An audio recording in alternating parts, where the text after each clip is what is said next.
Welcome back to the channel. Before we dive into the strange, dark, and mysterious corners of today's story, I want to take a quick moment to say a massive thank you to all of you.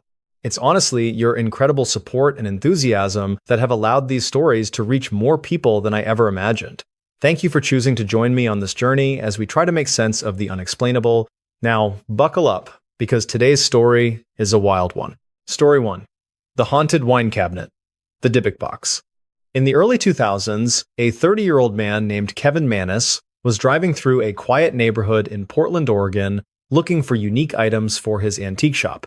Kevin was a man of cold logic and hard facts, someone who saw an old piece of furniture as nothing more than wood, nails, and history. He was exactly where he wanted to be, doing exactly what any successful business owner would do on a sunny Tuesday afternoon. He had a thriving business, a close-knit family, and a reputation for being the guy who could find beauty in things others had thrown away. But instead of just picking up another vintage chair or a dusty lamp, Kevin would walk away with a small, unassuming wooden wine cabinet that would systematically dismantle his sense of reality. He didn't know it yet, but the simple box would lead to his employees quitting in terror and his healthy mother suffering a massive stroke. The mystery isn't just that these tragedies happened, but why a man who spent his life studying the history of objects would ignore every warning sign until it was far too late. It's a question of why a simple wooden box would carry a curse so potent it could break the lives of everyone who came near it, leaving Kevin to wonder if some things are better left buried in the past, or if some doors, once they are opened, can never truly be closed again. Tonight, I am going to tell you 12 stories about people who encountered the strange, the dark, and the mysterious in ways they never could have prepared for. But before we get into our first case, if you could please do me a huge favor. If you enjoy these stories, please offer to buy the like button a nice cold drink at a quiet airport bar, but then the second it looks away to check the flight monitor, I want you to sprint out the front door and scale a 10-foot fence.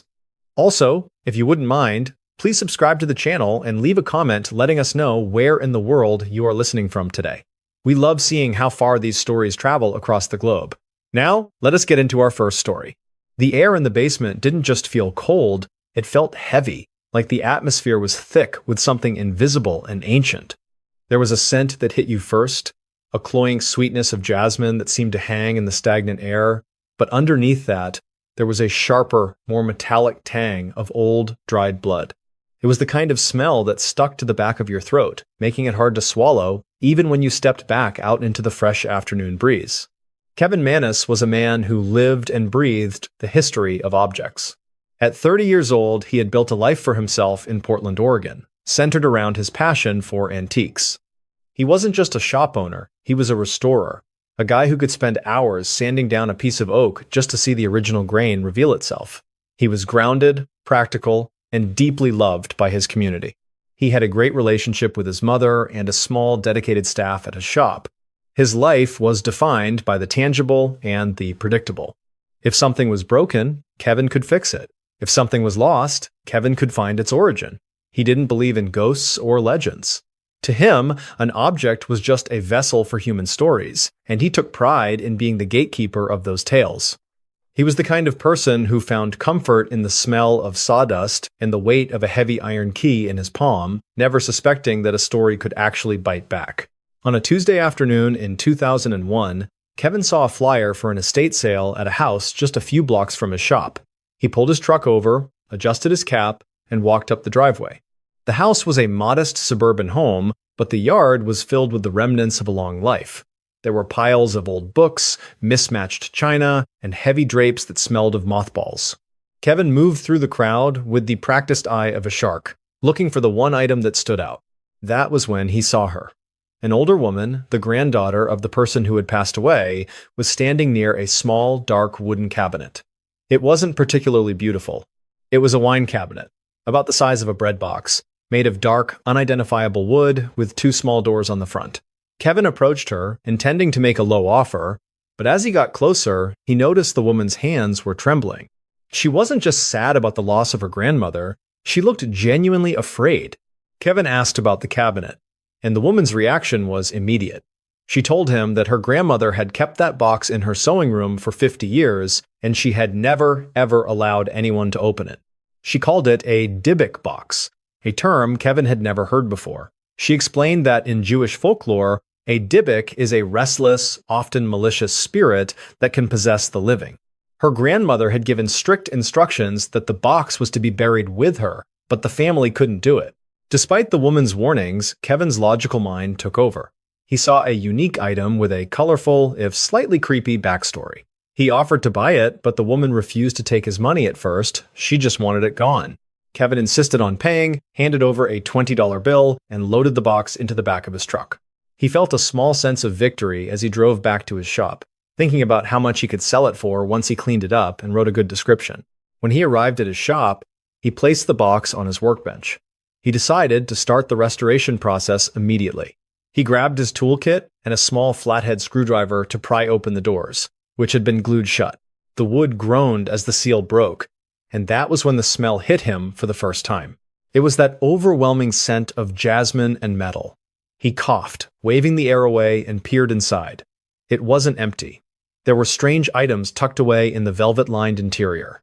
Inside the cabinet, Kevin found two 1924 wheat pennies, a lock of blonde hair bound with a string, a lock of black hair, a small granite slab engraved with Hebrew letters, and a dried rosebud. It looked like a collection of memories, or perhaps something more ritualistic. Kevin didn't think much of it. He set the items aside and went to the front of the shop to help a customer. He left his young employee, a woman who had worked for him for 2 years, in charge of the back room. Less than 30 minutes later, Kevin heard a blood-curdling scream from the back of the shop. He ran toward the workbench and found his employee cowering in the corner. She was white as a ghost, pointing at the wine cabinet. She claimed that the doors had slammed shut on their own and that she had heard a voice whispering her name from inside the wood. Kevin tried to calm her down, explaining it was probably just a draft or the building settling, but she quit on the spot and never returned. Over the next few days, the atmosphere in the shop shifted. The air felt colder, and the light seemed to dim even during the brightest part of the day. Kevin began to notice a strange, dark shape moving in his peripheral vision, a tall, shadowy figure that would vanish the moment he turned his head. He started having the same recurring nightmare every single night. He was walking through a dark forest with a friend, and then his friend's face would transform into the face of a terrifying, ancient hag. He would wake up in a cold sweat, his heart hammering against his ribs like a trapped bird. One night, the dream felt different. It felt real. He woke up and couldn't move. He was paralyzed, staring at the ceiling, and he felt the unmistakable weight of someone sitting on his chest. A foul, sulfurous breath brushed against his cheek, and he heard a low, guttural growl that didn't sound human. He struggled to breathe, his lungs burning, until finally the weight lifted and he could gasp for air. You're sitting in your living room, the sun is shining, and you've just given your mother a gift you think she'll love. It's her birthday, and you want to see her smile. You hand her the wooden cabinet, and for a second, everything is perfect. She touches the wood, her fingers tracing the grain, and she tells you how beautiful it is. But then, her eyes go wide. Her hand starts to shake. Do you reach for the box to take it back, or do you reach for the phone to call an ambulance as she collapses? That is exactly what happened to Kevin. On his mother's birthday, he brought the box to her house as a gift. The moment her hands touched the dark wood, her face went slack. She suffered a massive stroke right there in the living room. At the hospital, she couldn't speak, but she managed to scrawl a note on a piece of paper for Kevin. It only had 3 words on it. Hate, gift box. Kevin was devastated. He took the box back home, realizing for the first time that the granddaughter hadn't been lying. He tried to give the box away to friends, but they all returned it within 24 hours, reporting strange smells, shadows in their homes, and sudden, inexplicable illnesses. He even tried to leave it at a local park, but someone found it and brought it back to his shop, thinking he had lost it. Desperate and terrified, Kevin finally decided to list the item on eBay. He wrote a long, detailed description of every horrible thing that had happened since he bought it, warning potential buyers to be careful. The box was eventually purchased by a museum curator named Jason Haxton. Kevin felt a sense of relief as he shipped it away, hoping he was finally free of the darkness. But the scars it left behind were permanent. His mother never fully recovered her speech, and Kevin could never look at an antique the same way again. He had learned that some objects don't just hold history, they hold something much darker, something that waits for the moment the glue is pried away and the doors are swung wide open. Kevin Mannis eventually went back to his quiet life, but he never forgot the smell of jasmine and blood. He watched from a distance as the Dybbuk box became a global phenomenon, inspiring books and movies. He was safe, but he was changed. He had looked into the eyes of something he couldn't explain and survived, though he knew many others wouldn't be so lucky. But while Kevin was trying to forget the shadows in Oregon, halfway across the world, a very different kind of nightmare was unfolding. In the narrow, fog-filled alleys of a suburb in Japan, people were beginning to whisper about a woman who walked the streets with a surgical mask and a pair of rusted scissors. Like Kevin, the people in this neighborhood were about to find out that some questions don't have a right answer, and that sometimes a simple encounter on a mundane night can lead to a reality that is far more terrifying than any ghost story you've ever heard. It was time for a student named Hiro to meet the woman in the mask. Story 2, The Woman in the Mask, Kuchisake Anna. In the late 1970s, in a quiet suburb of Gifu Prefecture, Japan, a high school student named Hiro was walking home after a long night at a cram school. He was a diligent student, a young man with a bright future, and a family that supported his every ambition. He was exactly where he was supposed to be, following a path he had walked 1,000 times before.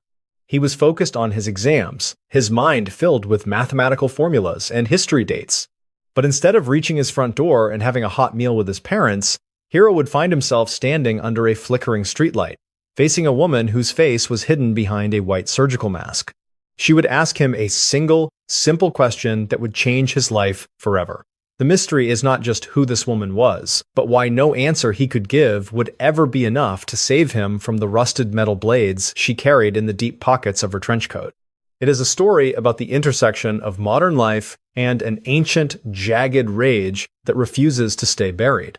It is about how a routine walk through a familiar neighborhood can turn into a desperate race for survival against a force that doesn't follow the laws of physics or the rules of logic.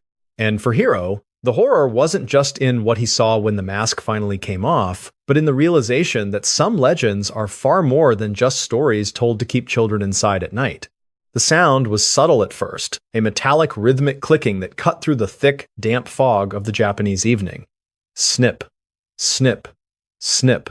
It wasn't the sound of a machine or a car, but something manual, something heavy and rusted being forced together. Along with that sound came the faint, medicinal smell of a hospital rubbing alcohol and sterile cotton drifting on a breeze that felt far too cold for an evening in May, clinging to the damp fabric of his school uniform.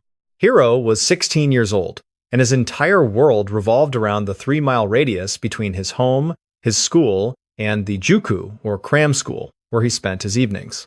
He was the eldest son, and the weight of his family's expectations sat squarely on his shoulders. He didn't mind it, though. He found comfort in the structure of his life. He liked the way his textbooks felt in his hands and the way the ink of his fountain pen looked on a fresh sheet of white paper. He was a person who believed in the tangible. He believed that if you worked hard, you got results. He believed that the world was a place of order, where people went to work, students went to school, and the police kept the streets safe. Hiro wasn't the type to believe in ghosts or old wives' tales. He was a young man of the modern era, looking forward to the technological boom of the 80s, thinking about computers and engineering, not monsters in the dark. Every single night at exactly 9:45, Hiro would pack his bag, bow to his teacher, and begin the walk home. He knew every crack in the sidewalk, every vending machine that glowed with a soft blue light, and every dog that barked behind a wooden fence. He would walk past the small grocery store that was always closing up, the owner nodding to him as he pulled down the metal shutters. It was a rhythmic, meditative journey that allowed him to decompress. He would listen to the sound of his own footsteps, the steady tap-tap-tap of his leather shoes on the asphalt. He would count the streetlights as he passed them, knowing that there were exactly 42 of them between the school and his front gate. He would think about the dinner his mother had left for him in the kitchen, probably miso soup and grilled mackerel, and how the steam would rise from the bowl when he lifted the lid. This was his anchor, his peace. On this particular night, the fog was unusually dense, swallowing the yellow glow of the street lamps and turning the world into a series of hazy, disconnected circles of light. Hiro slowed his pace slightly, his eyes straining to see the familiar landmarks. He reached the halfway point, a small park with a rusted swing set, and that's when the rhythm of his walk was broken. Usually, this area was completely deserted, but tonight, there was someone else standing there. In the middle of the sidewalk, just beyond the reach of the next streetlight, stood a tall woman. She was wearing a long, tan trench coat that seemed several sizes too large for her, and her long jet black hair fell over her shoulders like a curtain of ink. What caught Hiro's attention immediately was the white surgical mask she wore over her face. In Japan, this was common for people with colds, but something about the way she stood perfectly still, perfectly upright, felt wrong. As Hiro approached, he felt a strange prickle of heat at the base of his neck. He tried to tell himself he was being foolish, that she was just another person heading home, but the air around her seemed to vibrate with a low, heavy energy. He moved to the edge of the sidewalk to give her space, his head down, hoping to pass by without incident. But just as he was about to step past her, she shifted. She didn't turn. She simply slid into his path with a fluid, silent motion. She didn't say anything at first. She just stared at him with eyes that were wide, dark, and filled with a frantic, desperate intensity. Hiro stopped, his heart beginning to thud against his ribs. The smell of alcohol and old metal grew stronger, almost overpowering now. He opened his mouth to apologize for almost bumping into her, but the words died in his throat. The woman took a step closer, her voice a raspy, unnatural whisper that seemed to come from deep within her chest. "Am I pretty?" she asked. The question was so simple, so mundane, yet in that moment, it felt like a heavy weight dropping into the pit of Hiro's stomach. He looked at her eyes, then at the mask, then back to her eyes. He felt a wave of confusion wash over him. He was a polite boy, raised to be respectful to his elders, and his brain scrambled for the right response. He thought maybe she was a performer or someone suffering from a mental break. He tried to stay calm.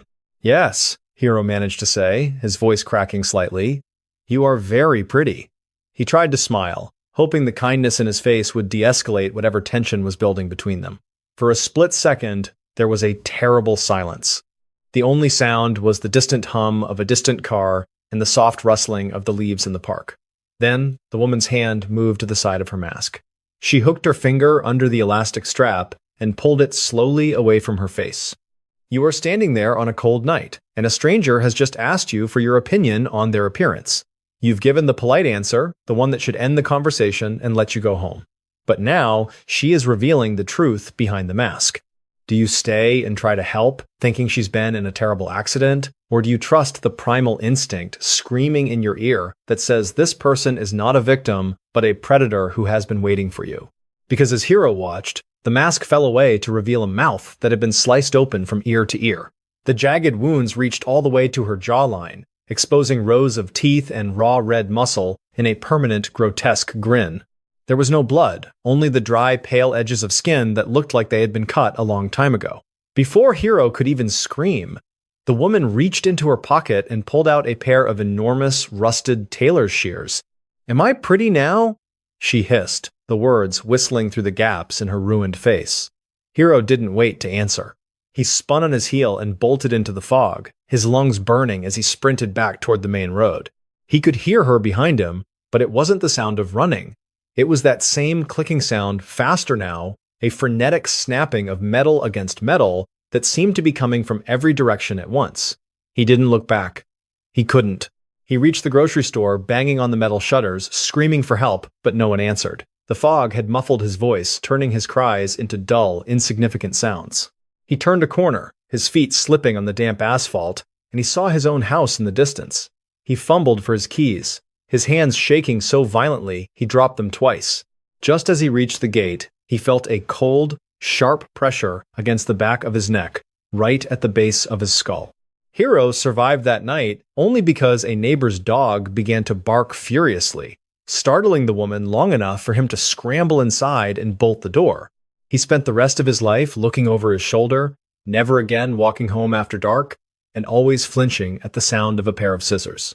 The physical danger had passed, but the psychological scar remained a deep, jagged line through his sense of safety that would never truly heal, no matter how much time passed. The fear Hiro felt wasn't just about his own life, it was the realization that the world is far more fragile than we like to admit. It was the crushing weight of knowing that evil doesn't always come from the shadows, but can stand right in front of you under a bright light, wearing a familiar face. And that same feeling of being watched by something that shouldn't exist, something that looks human but isn't, is exactly what a man named Brian was about to experience on a very different night. Brian was thousands of miles away from Japan, sitting in a quiet parking lot in Texas, thinking he was perfectly safe in his own car. He was about to learn that sometimes the most terrifying encounters don't begin with a scream or a weapon, but with a simple knock on a window and a request for a ride from two children who look perfectly normal, until you look into their eyes and see that there is absolutely nothing there but an endless, sucking darkness. Story 3. The Midnight Knock, Black-Eyed Children. In the spring of 1996, a journalist named Brian Bethel was sitting in his car in a well-lit parking lot in Abilene, Texas. Brian was a man of facts, a professional writer for the local newspaper who spent his days chasing deadlines and verifying sources. He was a skeptic by nature, someone who required evidence before belief. He was exactly where he wanted to be, finishing up a mundane errand on a typical Saturday night, thinking about nothing more than going home. He had a stable career, a sharp mind, and a deep-seated belief that the world was a logical place governed by laws of physics. But instead of just dropping off a bill and driving away, Brian would find himself paralyzed by a primal, soul-crushing terror triggered by two young boys who appeared out of the shadows. He didn't know it yet, but these children would challenge everything he knew about reality, leaving him with a memory that would haunt him for the rest of his life. The mystery isn't just who these children were, but why a logical man's body would react with such violent fear before his brain even processed what he was seeing. It is a story about the thin veil between our world and something much darker, and how a simple act of kindness can almost lead to an unthinkable fate. For Brian, the horror wasn't in a weapon or a threat, but in the realization that some things walking among us are not human at all, even if they look like us.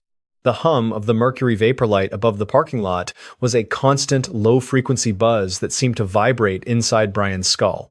It was a lonely sound, the kind that only becomes noticeable when the rest of the world goes quiet. Inside the car, the air smelled of stale coffee and the faint, sweet scent of the vinyl seats warming up in the Texas heat. The dashboard lights cast a soft green glow over his hands, highlighting the ink stains on his fingers from a long day at the paper. Brian Bethel was 30 years old, and he was the definition of a grounded individual. Working as a reporter for the Abilene Reporter News meant his life was anchored in the tangible. He dealt with police reports, city council meetings, and human interest stories. He wasn't a man who spent his time pondering the supernatural or chasing ghosts. He was a guy who liked his coffee black, his facts straight, and his nights predictable. He was a respected member of the community. He was the kind of person who could find the logical explanation for almost anything. A strange light in the sky was a weather balloon. A bump in the night was just the house settling. Brian took pride in his intellectual shield, believing that as long as he stayed rational, the world would make sense. He had a comfortable apartment, a reliable car, and a routine that kept him safe. He never imagined that his own intuition would one day save him from something his logic couldn't explain. On that particular Saturday night, Brian's routine was as simple as it gets. He needed to pay his internet service provider bill, which meant driving to a drop box located outside a movie theater. He pulled his car into the parking lot, the tires crunching softly over the dry asphalt. The theater was closed, and the lot was mostly empty, save for a few distant cars. He kept the engine running, the steady vibration of the motor providing a sense of comfort in the dark. He reached into the passenger seat, grabbing his checkbook and a pen. He carefully wrote out the amount, his handwriting precise and practiced. He tore the check from the book, placed it in the envelope, and licked the seal, the bitter taste of the adhesive lingering on his tongue for a moment. He checked his watch. It was just after 9:30. He planned to drop the envelope in the slot, head to the grocery store for some milk, and then settle in for the night. Every movement was slow and deliberate. He checked his rearview mirror, then his side mirrors, out of habit. He adjusted the air conditioning vent so the cool air hit his face. He spent a few minutes just sitting there, enjoying the rare moment of absolute silence before he had to get back to the noise of the world. There was no rush, no urgency. It was just a man in his car completing a minor task, surrounded by the peaceful, sleeping suburbs of a small Texas city. Then, there was a knock. It wasn't loud, but in the silence of the car, it sounded like a gunshot. Brian flinched, his heart jumping into his throat. He looked toward the driver's side window. Standing there, just inches from the glass, were two boys. They looked to be between 10 and 12 years old. They were wearing hooded sweatshirts, their faces partially shadowed. Brian felt a sudden, inexplicable wave of cold wash over him, despite the warmth of the Texas night. He didn't roll the window down. Instead, he just stared at them. The boys didn't look like runaways or troublemakers. They looked like normal kids you might see at a park or a school. But the way they stood perfectly still, their arms hanging loosely at their sides, felt deeply unnatural. The boy in the front, the one who had knocked, leaned in closer to the glass. He didn't smile. He didn't look impatient. He just waited, his presence radiating an aura of intense pressure. "Hey, mister," the boy said. His voice was incredibly clear, cutting through the glass and the hum of the engine. It wasn't the high-pitched voice of a child, nor was it the deep voice of a man. It was somewhere in between, a flat, monotone drone that lacked any trace of emotion. "We have a problem. We were going to see a movie, but we forgot our money. We need a ride to our house to get it. Can you help us out? Can you let us into your car and give us a ride?" As the boy spoke, Brian felt a sensation he had never experienced before. It wasn't just fear. It was a visceral, overwhelming urge to flee. His skin began to crawl, and the hair on the back of his neck stood straight up. His hand, which had been resting on the door handle, suddenly felt like it belonged to someone else. Without consciously thinking about it, he felt his fingers begin to lift the lock. It was as if his body was being commanded by the boy's voice. "Our house is just around the corner," the boy continued, his tone never changing. "It won't take long. Just open the door and let us in. We can't get in unless you tell us it's okay. Please, mister, let us in." Brian's logic was screaming at him. These were just two kids. It was a simple request, but every fiber of his being was screaming back that if he opened that door, he would never come out again. He felt a bead of cold sweat roll down his temple. You are sitting in your car, and two young children are asking for help. They look lost, they look innocent, and every social instinct you have tells you to be a good person. You want to believe that the world is safe and that you can help someone in need. But at the same time, your heart is pounding so hard it hurts, and your lungs feel like they're being squeezed by a giant hand. Do you ignore the fear and open the door, or do you trust the darkness in your gut? Because as Brian looked at the boy speaking, he realized that something was horribly wrong with his face. The boy's skin was too pale, almost like porcelain, and he didn't seem to be blinking. But it was the eyes that finally broke Brian's composure. As the boy leaned into the light of the parking lot lamp, Brian saw that his eyes were not normal. They weren't brown or blue or green. They were solid, ink-black voids. No pupil, no iris, no white. Just empty, endless black. The second boy, who had been standing slightly behind the first, looked up as well, revealing the same terrifying black pits for eyes. "Come on, mister," the first boy hissed, his voice dropping an octave, becoming more demanding, more predatory. "We won't hurt you. Just let us in. You have to let us in." Brian didn't say a word. He slammed the car into reverse, the tires screaming as he peeled out of the parking lot, nearly hitting a concrete barrier in his desperation. He didn't look back until he was 3 blocks away. When he finally glanced in the rearview mirror, the parking lot was completely empty. The boys were gone. There was no way they could have run out of sight that fast, but they were simply not there anymore. Brian drove straight home, locked every door and window in his apartment, and sat in the dark with a kitchen knife in his hand until the sun came up. He never went back to that parking lot at night again.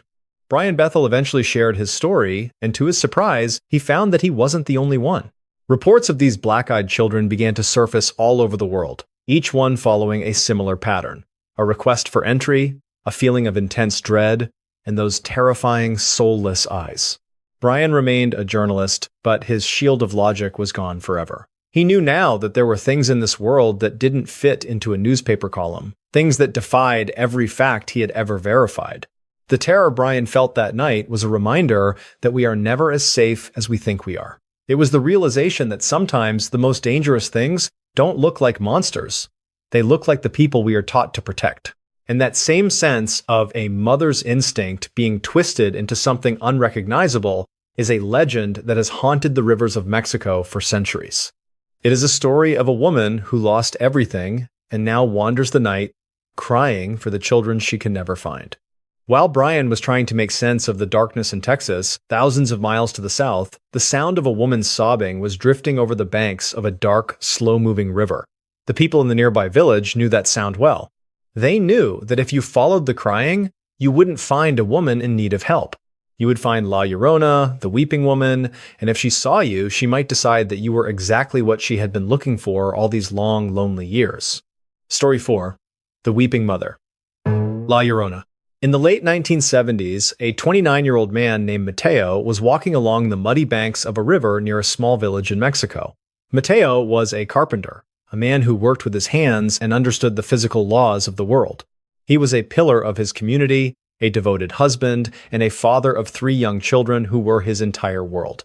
He was exactly where he wanted to be, heading home after a long, productive day of work. He had a solid reputation, a warm house filled with laughter, and a future that looked bright and stable. But instead of walking through his front door and hugging his wife, Mateo would find himself drawn toward the water by a sound that would shatter his sense of reality. The mystery is not just what he saw in the mist, but why a sound that should represent the deepest human grief would turn out to be the siren song of a creature that has been hunting for centuries. It is a story about how a man's natural instinct to protect the vulnerable can be used against him in the most cruel way possible.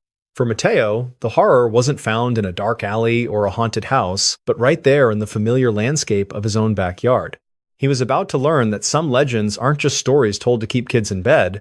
They are warnings about spirits that are so consumed by their own loss that they will stop at nothing to make others feel the same pain. The sound of the river wasn't a peaceful, flowing melody that night.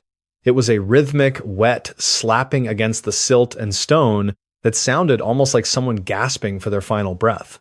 The mist rising from the slow-moving water carried the heavy, cloying scent of wet moss and decaying lilies, a smell that felt like it was trying to coat the inside of your throat. Through that fog came a high-pitched, vibrating wail that didn't sound like it was moving through the air.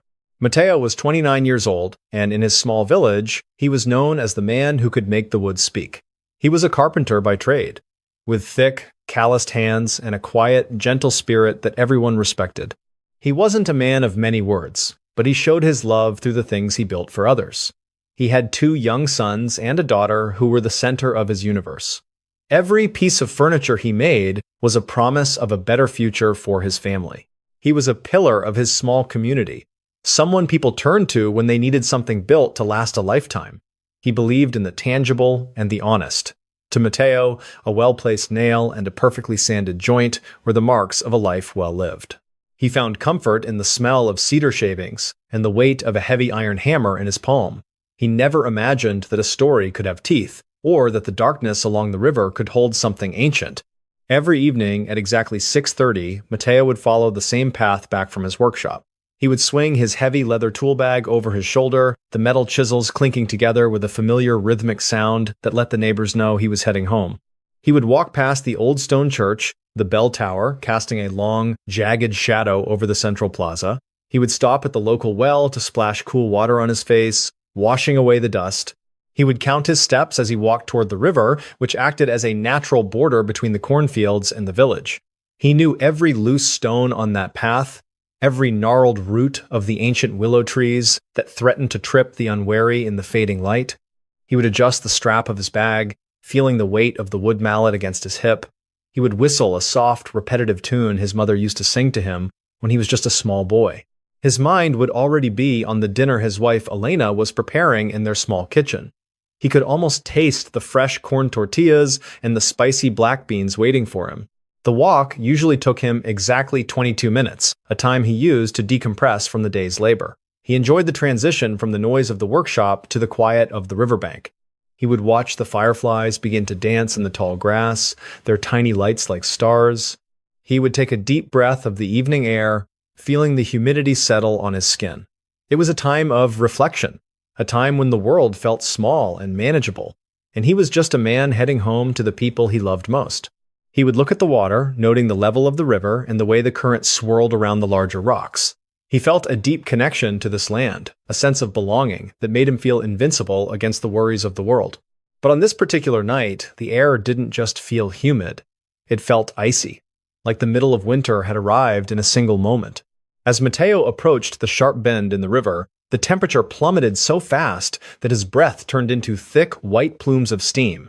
He stopped in his tracks, confused, as the fireflies suddenly went dark all at once. The chirping of the crickets, which was usually a constant roar, cut off as if a giant hand had smothered them.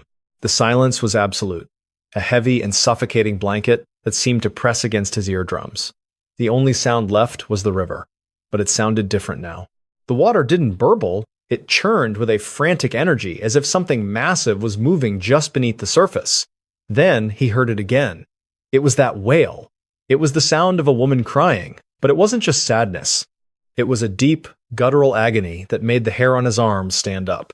Mateo's heart began to skip beats, a jagged, irregular rhythm that made his chest feel like it was being squeezed by a metal band. He felt a sudden, sharp pain in his ears, a pressure that wouldn't go away no matter how many times he tried to swallow. He clutched the strap of his tool bag so hard that his knuckles turned white and his fingers went numb.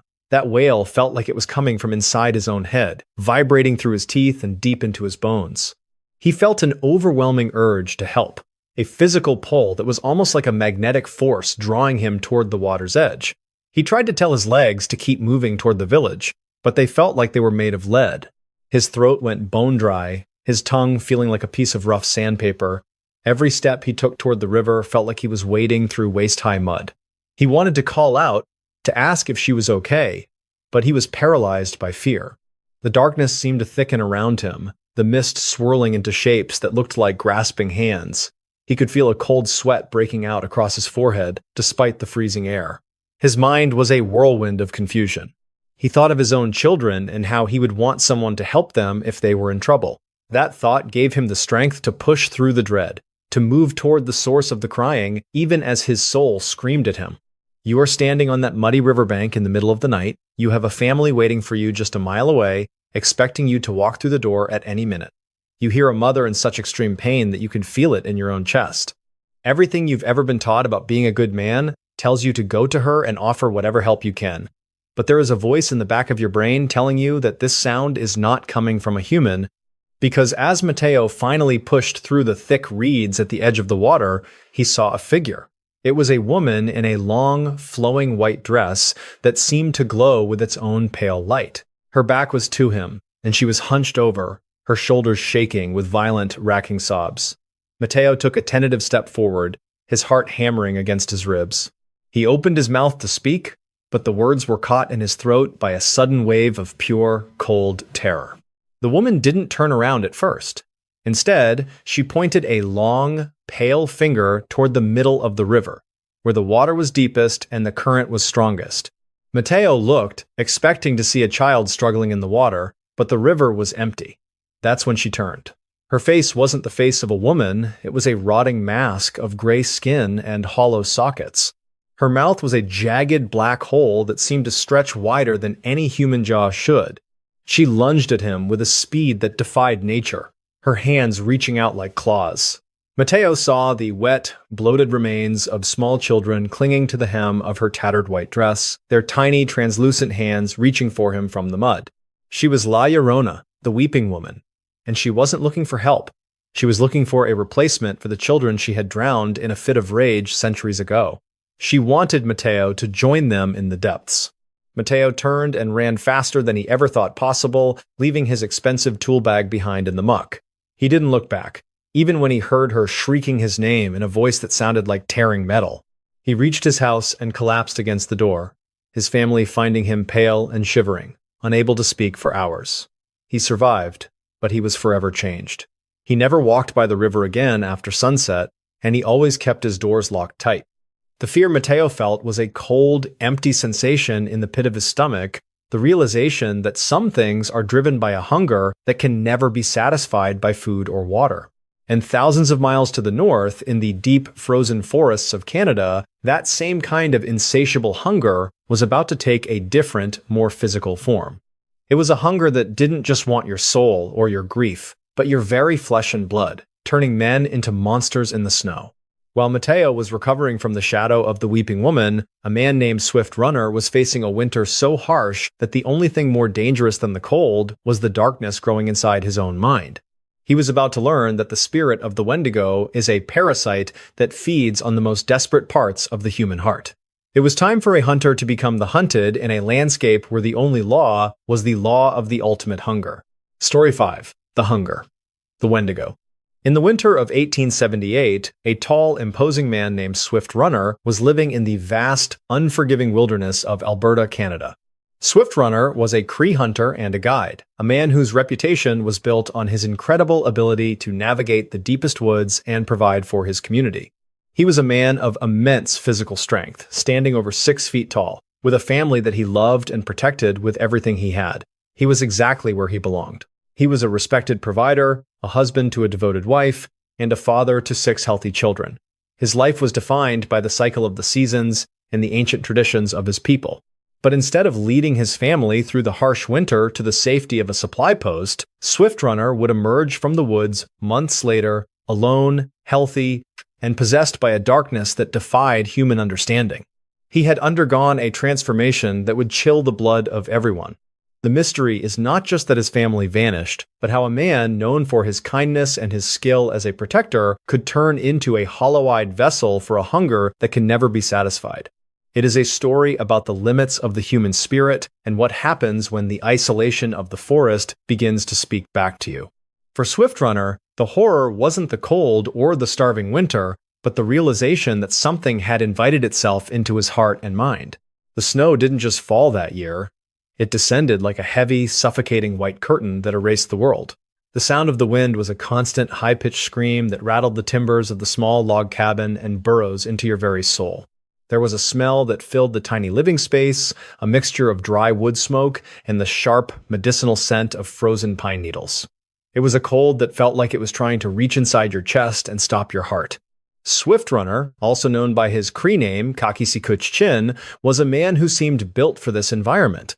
At 39 years old, he was a giant among his peers, known for his endurance and his sharp instincts. He wasn't just a hunter. He was a leader, who people looked up to for guidance. He was a man of few words, but when he spoke, people listened. He had a deep, resonant voice that seemed to vibrate with the wisdom of the land he walked upon every day. His life was anchored in the simple, honest work of survival. He took immense pride in his ability to read the tracks of a deer in the snow or predict the coming of a blizzard by the color of the sunset. To Swift Runner, the wilderness wasn't a place to be feared, but a home to be respected. He found comfort in the weight of his rifle and the rhythmic sound of his snowshoes striking the frozen ground. He never imagined that his greatest enemy would be his own mind. Every morning, long before the sun even thought about rising over the jagged horizon, Swift Runner would begin his grueling routine. He would crawl out from under the heavy buffalo robes, the air in the cabin so cold that his breath formed thick clouds of frost. He would move quietly so as not to wake his sleeping wife and children, his large frame moving with a surprising grace. He would start the fire, the crackle of the kindling, the first sign of life in the darkness. He would spend hours outside, the sub-zero temperatures biting at any exposed skin. He would chop wood until his muscles screamed, the rhythmic thud of the axe echoing through the silent trees. Then he would set out to check his trap lines, walking miles through drifts that reached his waist. He would move through the forest with a singular focus, his eyes scanning for any sign of movement, any chance to bring home a meal that would keep his family alive for one more day. Back at the cabin, he would maintain the structure of their lives. He would repair the snowshoes, sharpen his knives, and tell stories to his children to keep their spirits up. He was a man of order, a man who believed that as long as he followed the rules of the woods, they would survive. He would count the logs in the woodpile, calculate the remaining dried meat, and plan for the next day's hunt. It was a meditative, repetitive existence that required total dedication. He would watch his wife as she moved around the small space, her hands never idle as she mended clothes or prepared what little food they had. He would look at his children and feel a fierce, protective love that gave him the strength to face the elements day after day. This was his world, a small circle of warmth and life surrounded by an endless sea of white. He felt invincible, a man who had mastered the art of survival in the most difficult place on the planet. But as the winter of 1878 dragged on, the air began to change. It didn't just feel cold, it felt empty. As Swift Runner moved through the woods, he realized that the animals had simply vanished. There were no tracks, no sounds of birds, nothing but the oppressive silence of the frost. He would walk for 12 hours and return with nothing. He began to notice a strange, shimmering quality to the light, and his own shadow seemed to stretch longer than it should. He found himself standing still in the middle of a clearing, listening to a sound that wasn't the wind. It was a low, guttural whispering that seemed to be coming from the very trees themselves. He would shake his head to clear it, telling himself it was just the exhaustion and the lack of food. But when he returned to the cabin, his wife noticed a new look in his eyes. It was a glazed, distant expression, as if he was looking at something far beyond the wooden walls. His heart began to pound with a frantic, irregular rhythm that he could feel in his fingertips. His stomach wasn't just empty.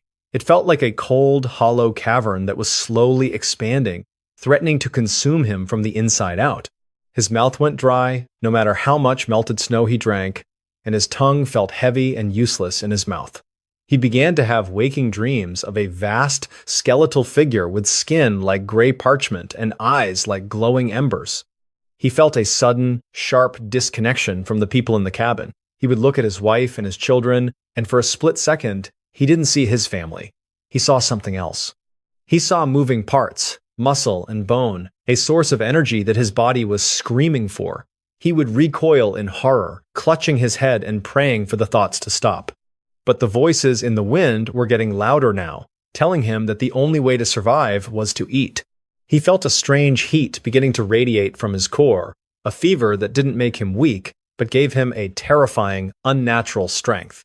He could hear the heartbeats of his family from across the room, the sound like a drum in his ears. He tried to stay outside, to distance himself from the temptation, but the cold would eventually drive him back into the small space. He was a man trapped between his humanity and a monster that was slowly taking over his soul. You are trapped in a small cabin with the people you love more than life itself. Outside, the world is a frozen wasteland, and there is no help coming. You haven't eaten in weeks, and you can see the light fading from your children's eyes. Then, a voice whispers in your ear, telling you that there is a way to stay strong, a way to ensure that at least one of you survives.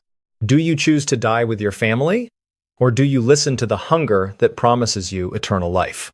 Because as the spring of 1879 finally arrived, Swift Runner emerged from the woods and walked into the St. Albert Mission. He looked well-fed and strong, but he claimed that his family had died of starvation and he had been forced to bury them one by one. The priests noticed that he seemed agitated, haunted by something he couldn't name. Suspicious, the Northwest Mounted Police were called in to investigate. They traveled back to the cabin site.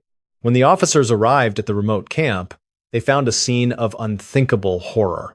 There were no graves. Instead, they found the scattered, broken remains of his wife and 6 children. It was clear that they hadn't died of natural causes. Swift Runner had systematically murdered and consumed his entire family. He eventually confessed, claiming that a Wendigo spirit had entered him and forced him to do it. He said that once he tasted human flesh, he couldn't stop. Swift Runner was taken to Fort Saskatchewan, where he was tried and sentenced to death. On the day of his execution, in December of 1879, he remained calm, even helping the executioner adjust the rope around his neck. He was the first person to be legally hanged in the Northwest Territories. He died a man who was both a monster and a victim of a legend that had become a terrifying reality. He had become the very thing his ancestors had warned him about. The story of Swift Runner is a chilling reminder of how quickly the bonds of love can be shredded by the primal need to survive.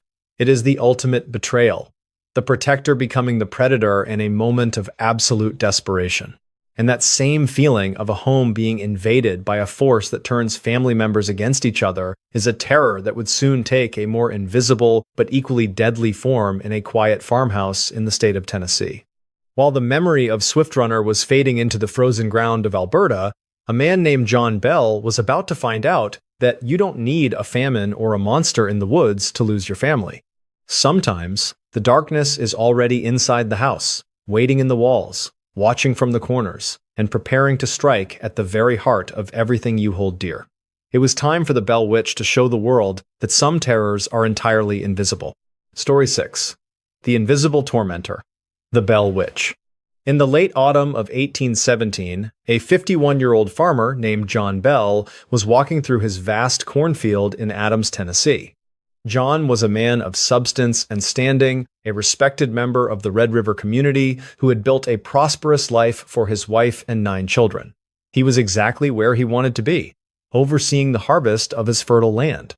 He was a man of the earth, practical and strong, with no time for superstition or ghost stories. But instead of enjoying his golden years in peace, John Bell would find himself targeted by an invisible, malevolent force that would systematically dismantle his health and his family's safety. He didn't know it yet, but this entity would eventually claim his life in front of his terrified children. The mystery is why a spirit would choose to obsessively haunt one specific man for 3 long years until he was dead. It is a story that remains one of the most documented cases.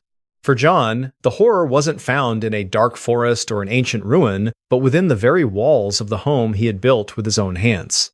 He was about to learn that some enemies cannot be fought with a rifle or a legal deed, and that some grudges transcend the boundaries of life and death. The question remains, what did John Bell do to invite such a persistent shadow into his life, or was he simply an unlucky man who crossed paths with a darkness that refused to let go? The sound started as a faint, rhythmic scratching, like a dry fingernail dragging across a piece of rough parchment. It wasn't coming from outside the house, and it wasn't coming from the mice in the pantry.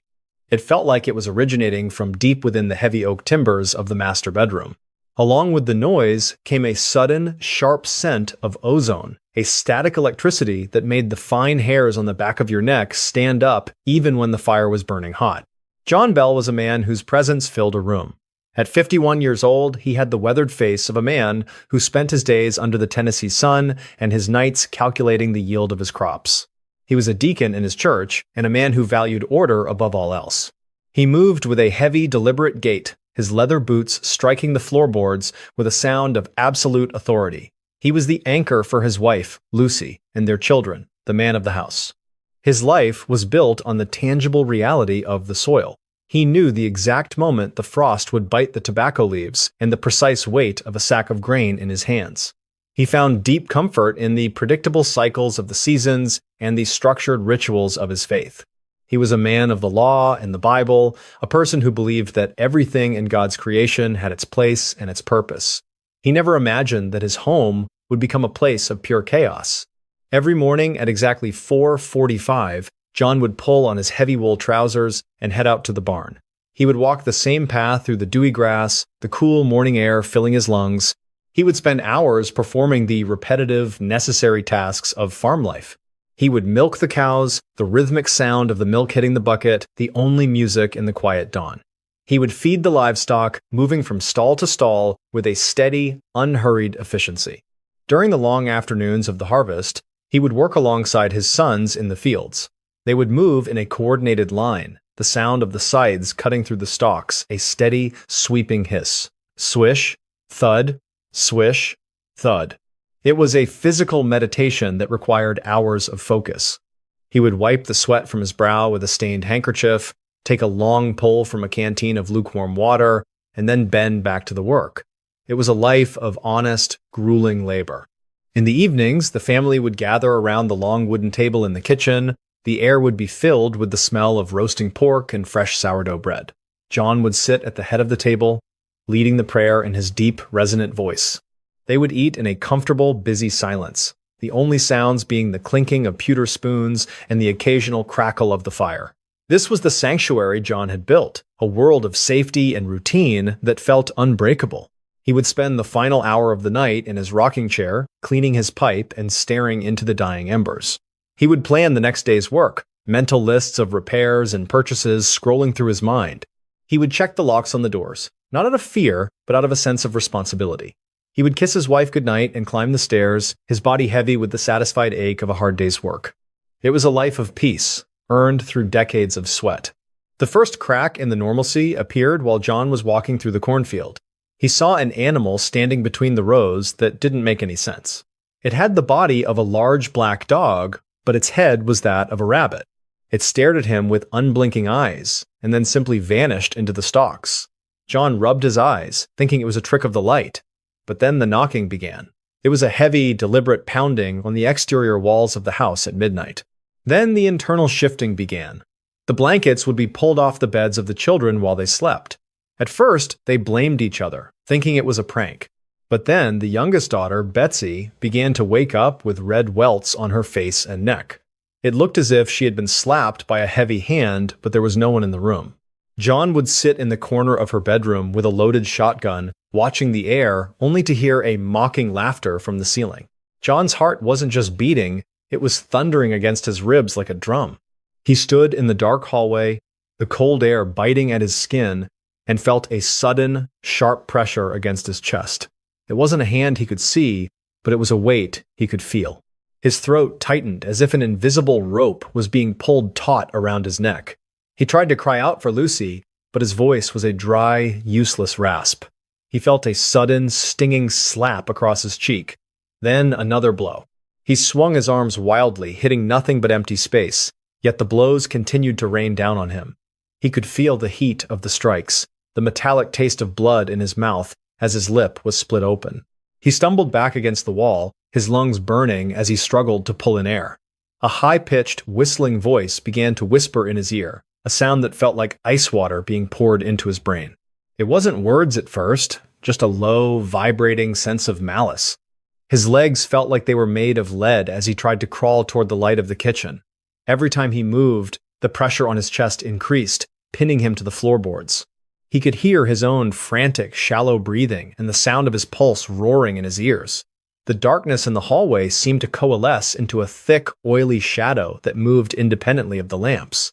He felt a deep, primitive terror that bypassed his logic and spoke to his soul. You are a man who has always been the protector. You have fought through storms and droughts to keep your family safe. Now, you are standing in your own home, and your young daughter is being physically attacked by the very air itself. You see the red marks appear on her skin, you hear her screaming in pain, and you have no way to strike back. Do you stay and watch her suffer? Or do you take your family and run, leaving everything you've ever built to the shadows? The entity eventually found its voice. It identified itself as Kate Batts, a neighbor John had once had a legal dispute with. But this wasn't just a ghost. It was a force that could predict the future and speak in multiple locations at once. It hated John with a purity that was terrifying. For 3 years, it systematically poisoned his mind and body. In December of 1820, John fell into a deep coma. His son found a strange vial of green liquid in the medicine cabinet. When they tested a drop of the liquid on the family cat, the animal died instantly. A voice erupted from the chimney, cackling with glee, claiming it had given John a big dose while he slept. John Bell died on December 20th, 1820. Even at his funeral, the entity continued to mock the mourners, singing ribald songs and laughing as the coffin was lowered into the earth. It had accomplished its goal. The patriarch was gone, and the family was left shattered. The Bell Witch remained on the property for years, eventually promising to return in 107 years. Today, the Bell Witch Cave remains a site of strange occurrences, a dark hole in the earth that reminds us that some grudges never truly die. John Bell's life was a testament to the fact that even the strongest man can be broken by an enemy he cannot see. The physical scars on the Bell family eventually faded, but the emotional trauma was passed down forever. The sensory details of the Tennessee woods in 1817 were a tapestry of deep greens and earthy browns. John would walk through the stands of hickory and oak, the smell of damp earth and rotting leaves a constant companion. He would listen to the call of the whippoorwill and the distant howl of a wolf, sounds that usually signaled a healthy, functioning wilderness. He took pride in knowing every inch of his 1,000 acres, every stream and every hidden glade. The knocking on the door wasn't just a sound, it was a vibration that shook the very foundations of the house. John would run to the door with a lantern, swinging it wide, to find only the empty, silent night. He would check the ground for footprints and find nothing but undisturbed dust. This happened night after night, a psychological warfare designed to strip away his sleep and his sanity. He began to look for explanations in the wildlife, but nothing ever seemed to fit. Even after John's death, the entity didn't leave immediately. It turned its attention to Betsy, sabotaging her engagement to a local man named Joshua Gardner. It would whisper insults to her in front of her suitor and scream in the middle of the night until Joshua couldn't take the pressure anymore. The entity seemed to thrive on the destruction of happiness, a parasite of the soul that fed on the tears and the frustration of the living, leaving the home a shell of its former self. The fear that permeated the Bell farmhouse was a specific kind of helplessness, the realization that you are being hunted in your own sanctuary. It is the same kind of visceral, bone-deep panic that seizes a person when they realize they are no longer the apex predator in their own environment. And that feeling of being pursued by a vengeful spirit that refuses to let go of its pain is a terror that would soon take a very different form in the urban landscape of modern Japan. While the Bell Witch was a force of invisible malice, there are other legends that carry a very physical, very bloody consequence for those who cross their path. It is a story of a woman who was broken in half and now moves with a terrifying, mechanical clatter, seeking to share her agony with anyone who is unlucky enough to hear her coming. It was time for the sound of teke teke to echo through the quiet streets, marking the arrival of a soul that had no peace. Story 7. The click-clack sound. Teke teke. In the late 1980s, a teenage boy named Sato was walking home from his high school in a quiet suburb of Hokkaido, Japan. Sato was a typical student, focused on his upcoming exams and his love for baseball. He was a person of habit, a young man who appreciated the quiet reliability of his small town. He was exactly where he wanted to be, enjoying the cool evening air as the sun began to dip below the horizon, casting long, purple shadows across the road. He had a bright future ahead of him, a spot on the varsity team, and a girl he liked in his history class. But instead of reaching his front door and settling in for an evening of study, Sato would spot a beautiful girl leaning out of a second-story school window. He would wave to her, expecting a shy smile in return. The mystery is not just why she didn't wave back, but why she suddenly vaulted over the windowsill and dropped toward the concrete in a way that defied all logic. But the real horror didn't start until she hit the ground.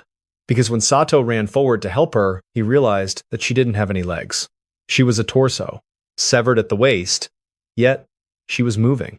She began to chase him, her elbows hitting the pavement with a rhythmic, mechanical clattering that sounded like a heavy machine coming to life. The mystery is how a being with no lower half could move faster than a sprinting athlete fueled by a rage that shouldn't exist. The sound was sharp and rhythmic, a series of hollow double taps that seemed to echo off the walls of the narrow alleyway. Teke teke. Teke teke.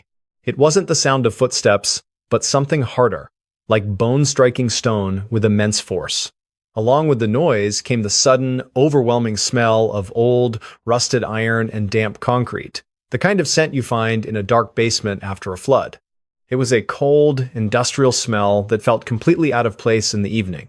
Sato was 17 years old, and he was the kind of kid who found comfort in the predictable. He grew up in a household where everything had its place, and he carried that order into his own life.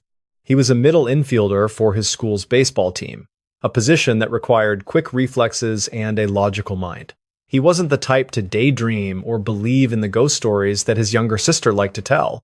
To Sato, the world was made of things you could catch. He believed in the power of hard work and the stability of his community. He loved the smell of his leather glove and the feeling of a clean hit off a wooden bat. He found peace in the structured routine of his days, from the early morning practices to the late-night study sessions. He was a grounded, athletic young man who trusted his eyes and his ears. He never imagined that his physical speed would be the only thing standing between him and a violent, senseless end. Every single evening at exactly 6:15, Sato would walk the same path from the school gates back to his neighborhood. He would adjust the strap of his heavy school bag, feeling the weight of the textbooks against his hip. He would walk past the small ramen shop, the steam from the kitchen smelling of pork broth and ginger.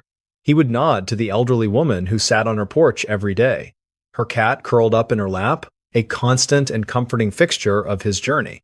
He would listen to the rhythmic tapping of his own sneakers on the asphalt, a steady beat that matched his breathing. He would count the telephone poles as he passed them, knowing there were exactly 24 between the school and the train tracks.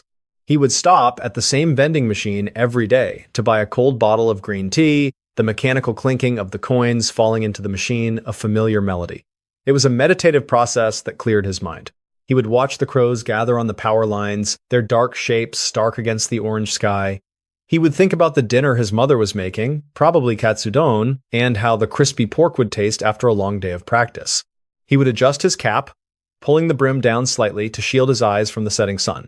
The walk was his time to transition from the stress of school to the comfort of home, a bridge between his two worlds that felt safe.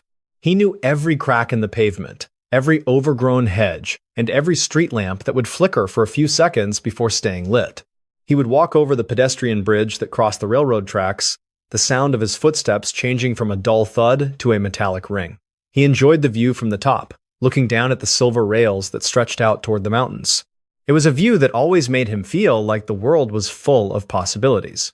He would take a deep breath of the cooling air, feeling the humidity of the day begin to lift. He felt a deep sense of belonging in this town, a feeling that nothing could ever really go wrong here. He was a part of the landscape, a moving piece in a well-oiled machine. He would check his watch, noting that he was exactly on schedule. He found a strange kind of joy in this precision, a belief that as long as he stayed on his path, he would always reach his destination. But on this particular night, as he passed the old, abandoned wing of the high school, the air felt different. It didn't just feel cool, it felt stagnant, as if the wind had suddenly died and the world was holding its breath. Sato looked up and saw a girl leaning out of the window.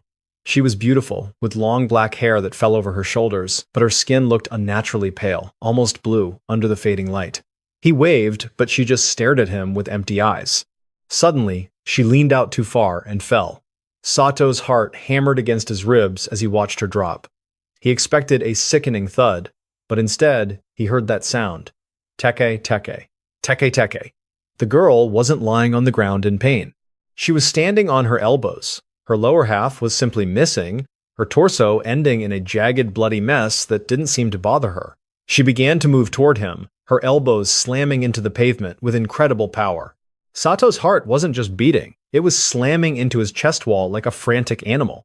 He stood there for a split second, his brain refusing to process the gore he was seeing. He felt a sudden, sharp chill in his stomach that radiated out to his limbs, making his legs feel like they were made of water. His throat tightened, his breath coming in short, shallow gasps that didn't seem to provide enough oxygen.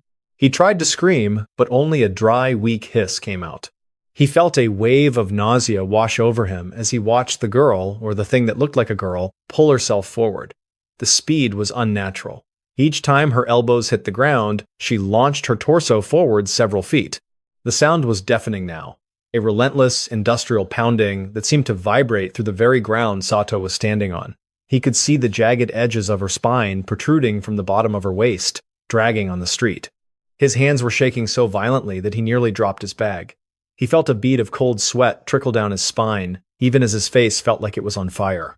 Every instinct in his body was screaming at him to move, but he was pinned to the spot by a primal, paralyzing terror. He could see her mouth opening, revealing rows of sharp, blackened teeth, and her eyes were no longer empty.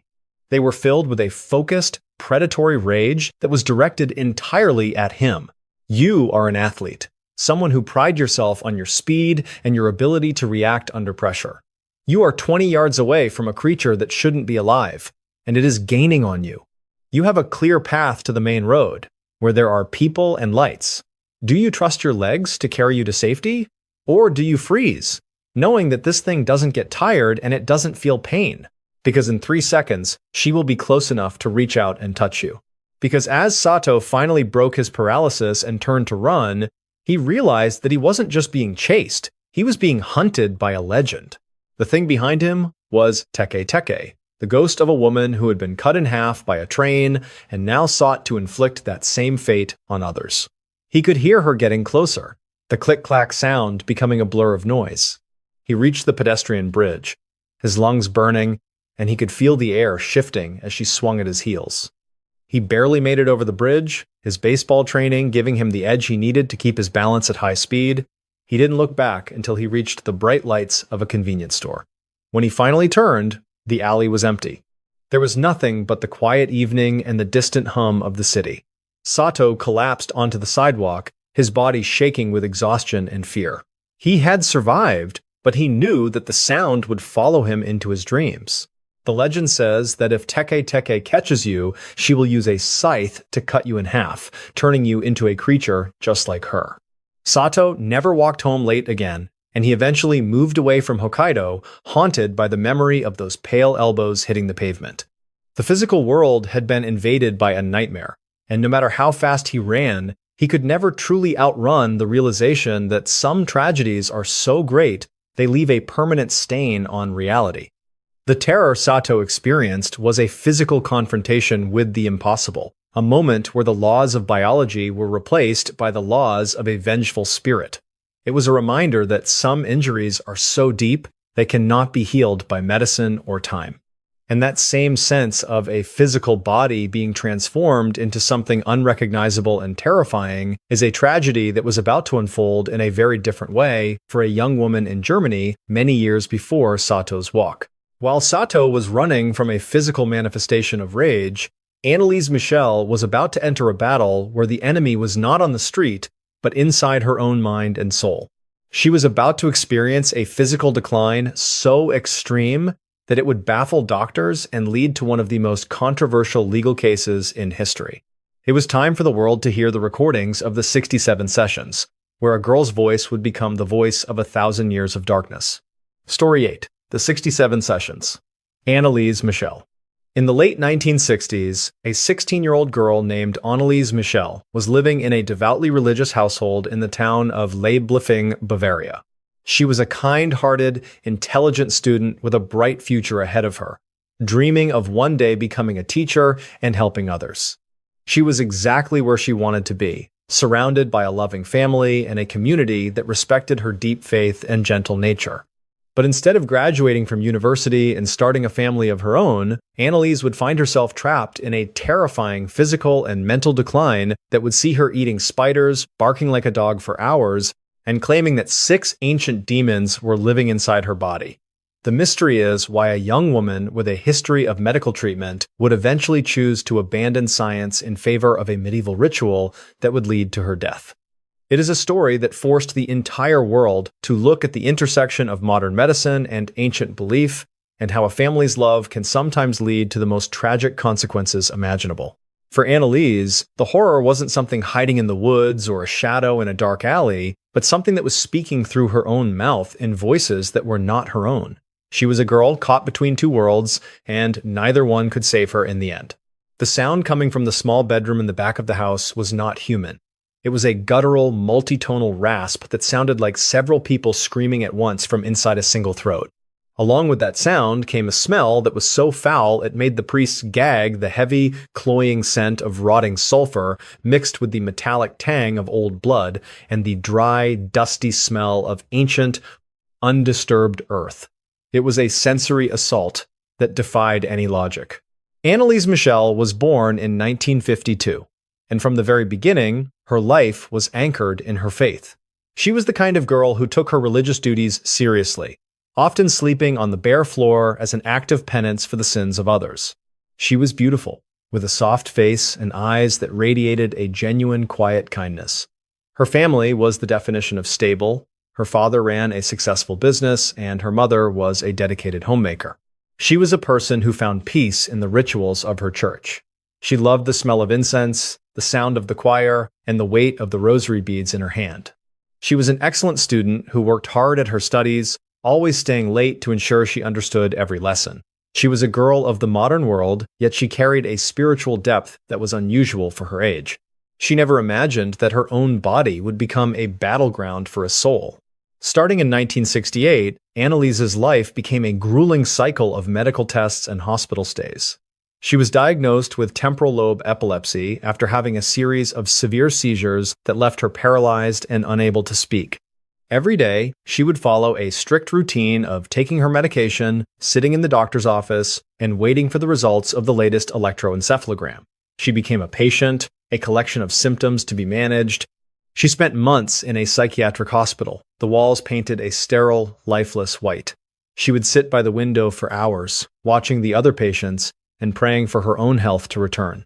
The routine was relentless. Pills at 8 in the morning, a walk in the courtyard at 10, lunch at noon, and more pills at night.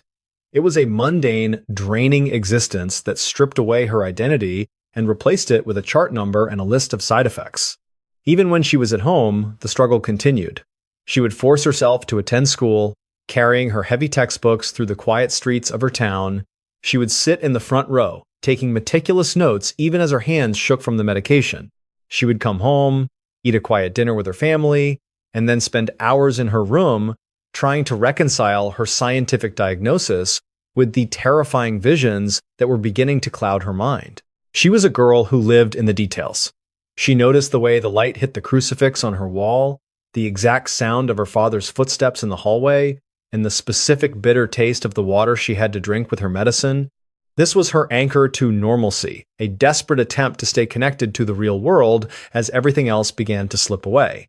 She was fighting a war on two fronts, one in her brain and one in her spirit, with no end in sight. As the years passed, the air in the Michel household began to feel different. It wasn't just heavy. It felt thick with a sense of impending doom. Annalise began to complain about a smell that no one else could detect, the smell of burning flesh and rotting waste. She claimed that she saw fratzen, or demonic faces, leering at her from the shadows. She would be sitting at the dinner table, and suddenly she would feel a wave of intense heat radiating from her core. She felt a sudden, sharp disconnection from her own vocal cords. It started with a low, vibrating hum in her chest that she couldn't stop. Then her voice would change. It would drop an octave, becoming deep and jagged, and words in languages she had never studied would spill out of her mouth. She felt like a passenger in her own body, watching through her own eyes as her hands reached out to claw at the religious icons on the wall, her mind screaming in terror. Her heart wasn't just beating, it was thundering against her ribs like a captive beast. She would feel her muscles tighten into knots so strong that even her father and 3 other men couldn't hold her down. Her throat would go bone dry, her tongue feeling like a piece of rough, hot metal. Every time she tried to pray, the words would be replaced by blasphemous insults. She felt a cold, oily presence wrapping itself around her spine, squeezing the breath from her lungs. The physical pain was absolute. She would collapse to her knees, throwing herself against the floor hundreds of times a day until her kneecaps were shattered and her face was a mass of bruises. She stopped eating, claiming that the demons wouldn't allow her to take any nourishment. She would drink her own urine and eat insects off the floor, her mind completely submerged in a nightmare that had no exit. She was a girl being hollowed out from the inside. You are a parent who has tried everything. You have taken your daughter to the best doctors and the most modern hospitals, but she is only getting worse. You see her wasting away to nothing, hearing her speak in voices that sound like 1,000 years of hate. 2 priests come to you and tell you they have permission to perform an ancient rite to save her soul. Do you trust the science that has failed you, or do you turn to the faith that promises a miracle? Because that is exactly where the Michel family found themselves.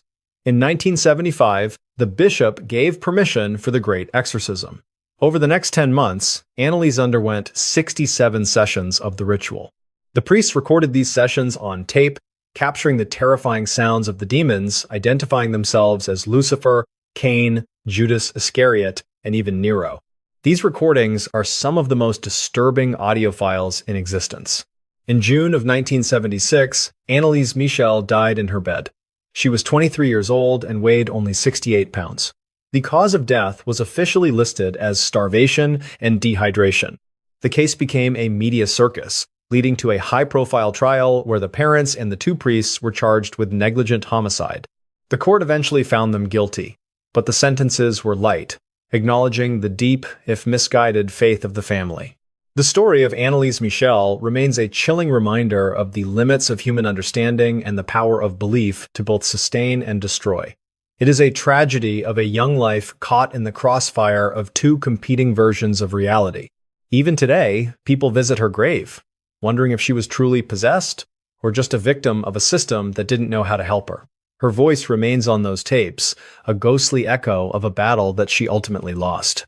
The horror Annalise experienced was a slow, agonizing dissolution of herself, a process where her own identity was replaced by something dark and foreign. It was a paradox of faith being used as both a weapon and a shield. And that same sense of a familiar place being invaded by a force that mimics the people you love is a terror that was about to unfold in the high desert of Utah on a piece of land that has become famous for the things that shouldn't exist. While Annalise was battling the darkness inside her own body, a family in the American West was about to find out that the land itself can be possessed by something ancient and hungry. They were about to encounter a creature that can change its shape and mimic the voices of the living, turning a dream ranch into a landscape of pure nightmare. It was time for the Skinwalker to show that some things can take your form as easily as they can take your life. The shapeshifter, the Skinwalker. In the mid-1990s, a hard-working cattle rancher named Terry Sherman decided to move his family to a remote 512-acre property in the Uinta Basin of northeastern Utah. Terry was a practical, no-nonsense man who had spent his entire life working with livestock and understanding the harsh, physical realities of the American West. He was exactly where he wanted to be, standing on a piece of land that promised a quiet life and a prosperous future. He had a devoted wife named Gwen and 2 young children who were excited about the adventure of living on a massive ranch. Terry had invested his life savings into this property, planning to raise a prize-winning herd of hybrid cattle. But instead of the peaceful retirement he had envisioned, he would find himself in a psychological and physical battle with things that defied every law of biology he had ever learned. He didn't know it yet, but he had bought a nightmare. The mystery isn't just that strange things happened on the ranch, but why a family of logical, grounded people would stay for nearly 2 years while their animals were being surgically mutilated and their sense of reality was being torn apart. It is a story about the intersection of ancient Native American legends and modern-day terror. For Terry, the horror wasn't found in a ghost story, but in the yellow eyes of a creature that could take a bullet and keep smiling. The air out on the ranch didn't just feel still on those summer nights. It felt heavy, as if the atmosphere itself was trying to press you down into the dusty earth. There was a smell that would drift across the pastures without warning, a thick and nauseating scent of rotting sulfur mixed with the stagnant, copper-like smell of old blood. It was a sensory assault that made your stomach flip and your throat tighten, even when the sky was clear and the wind was calm. Then there was the sound. It wasn't the howl of a coyote or the lowing of a cow. It was a voice that sounded exactly like Terry's own son, calling out for help from inside a pitch-black barn that Terry knew for a fact was empty and locked from the outside. The sound was so perfect, so precise in its mimicry, that it made the fine hairs on his arms stand straight up. It was a sound that didn't belong in nature, a digital perfect copy of a human soul. Terry Sherman was 50 years old, and he was the kind of man who was anchored to the earth by the weight of his own experience. He was a veteran rancher who could tell you the health of a cow just by the way it stood in the shade. He had a weathered face with deep lines etched by decades of Utah sun, and his hands were as rough and durable as the leather of his favorite saddle. He was a man of the tangible world, someone who believed in what he could see. His life was defined by the simple, honest labor of the land. He found his peace in the early morning hours, when the only sound was the rhythmic crunch of his boots on the frost-covered grass. He was a pillar of strength for his family, the kind of father who could fix a broken tractor with a piece of wire and a bit of grit. He wasn't a man who spent his time thinking about the supernatural. To Terry, a shadow was just a lack of light, nothing more and nothing less. He took immense pride in the legacy he was building for his children. Every fence post he pounded into the dry Utah soil was a testament to his dedication. He loved the smell of the sagebrush after a rare rain and the way the red rock mesas glowed like embers during the sunset. He was a grounded individual who trusted his instincts and his rifle. He never imagined that his own property would eventually become a place where his logic would be his greatest weakness. The daily routine on the ranch was a grueling, repetitive cycle that required Terry to be awake long before the first hint of light touched the horizon. Every morning at exactly 4:15, he would pull on his heavy denim work shirt and his well-worn boots. He would spend the first 2 hours of his day in the quiet of the barn, the rhythmic sound of his own breathing, the only company he had as he prepared the feed and checked the status of the equipment. He would spend the majority of his day out in the vast pastures, moving his herd from one section to another. He would walk the miles of perimeter fencing, his eyes scanning for any sign of a break or a loose wire. The work was slow and meticulous. He would spend 30 minutes on a single corner post, ensuring it was deep enough to withstand the winter winds. It was a meditative process, a physical dialogue with the land that Terry had always found deeply satisfying. In the afternoons, he would work alongside Gwen, the two of them moving with a silent, practiced coordination. They would check the water troughs, clean the stalls, and maintain the complex irrigation systems that kept the ranch viable in the desert heat. There was a comfort in the repetition, a sense of security that came from knowing exactly what needed to be done and having the skills to do it. It was a life of order, a world of cause and effect that made sense. They would eat their dinner as a family, the conversation centered around the events of the day and the plans for the coming season.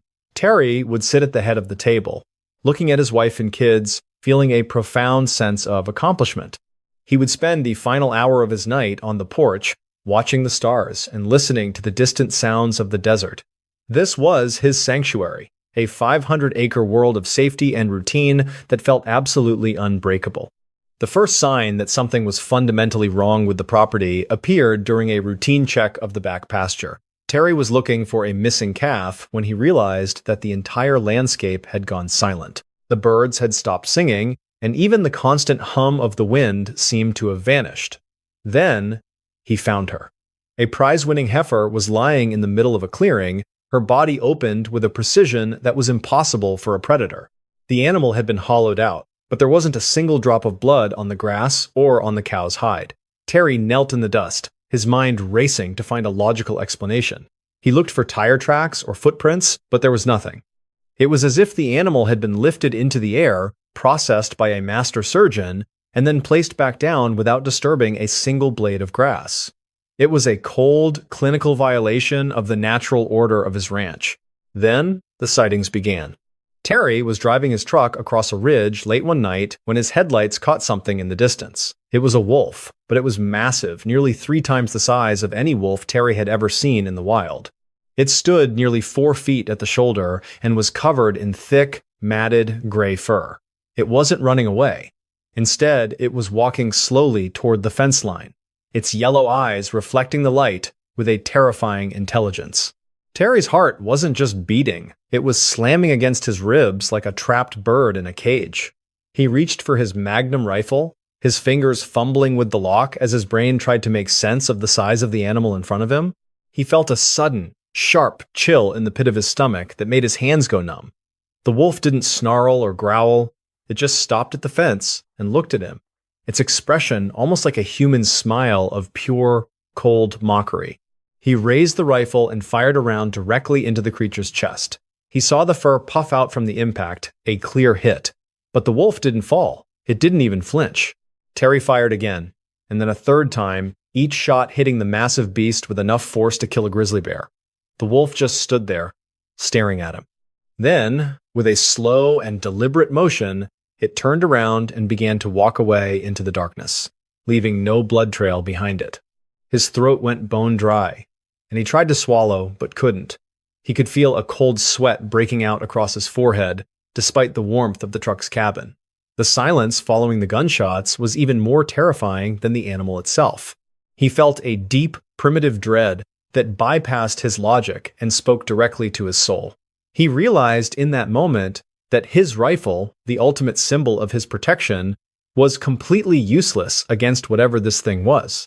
He sat in the truck for a long time, his pulse roaring in his ears like a freight train. He watched the shadows of the sagebrush, convinced that they were shifting and moving even when there was no wind.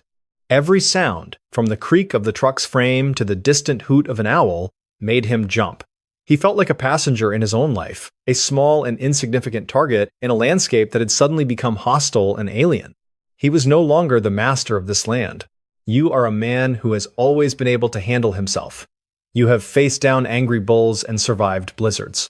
You are standing on your own porch, and you hear your wife's voice calling your name from the darkness of the woods.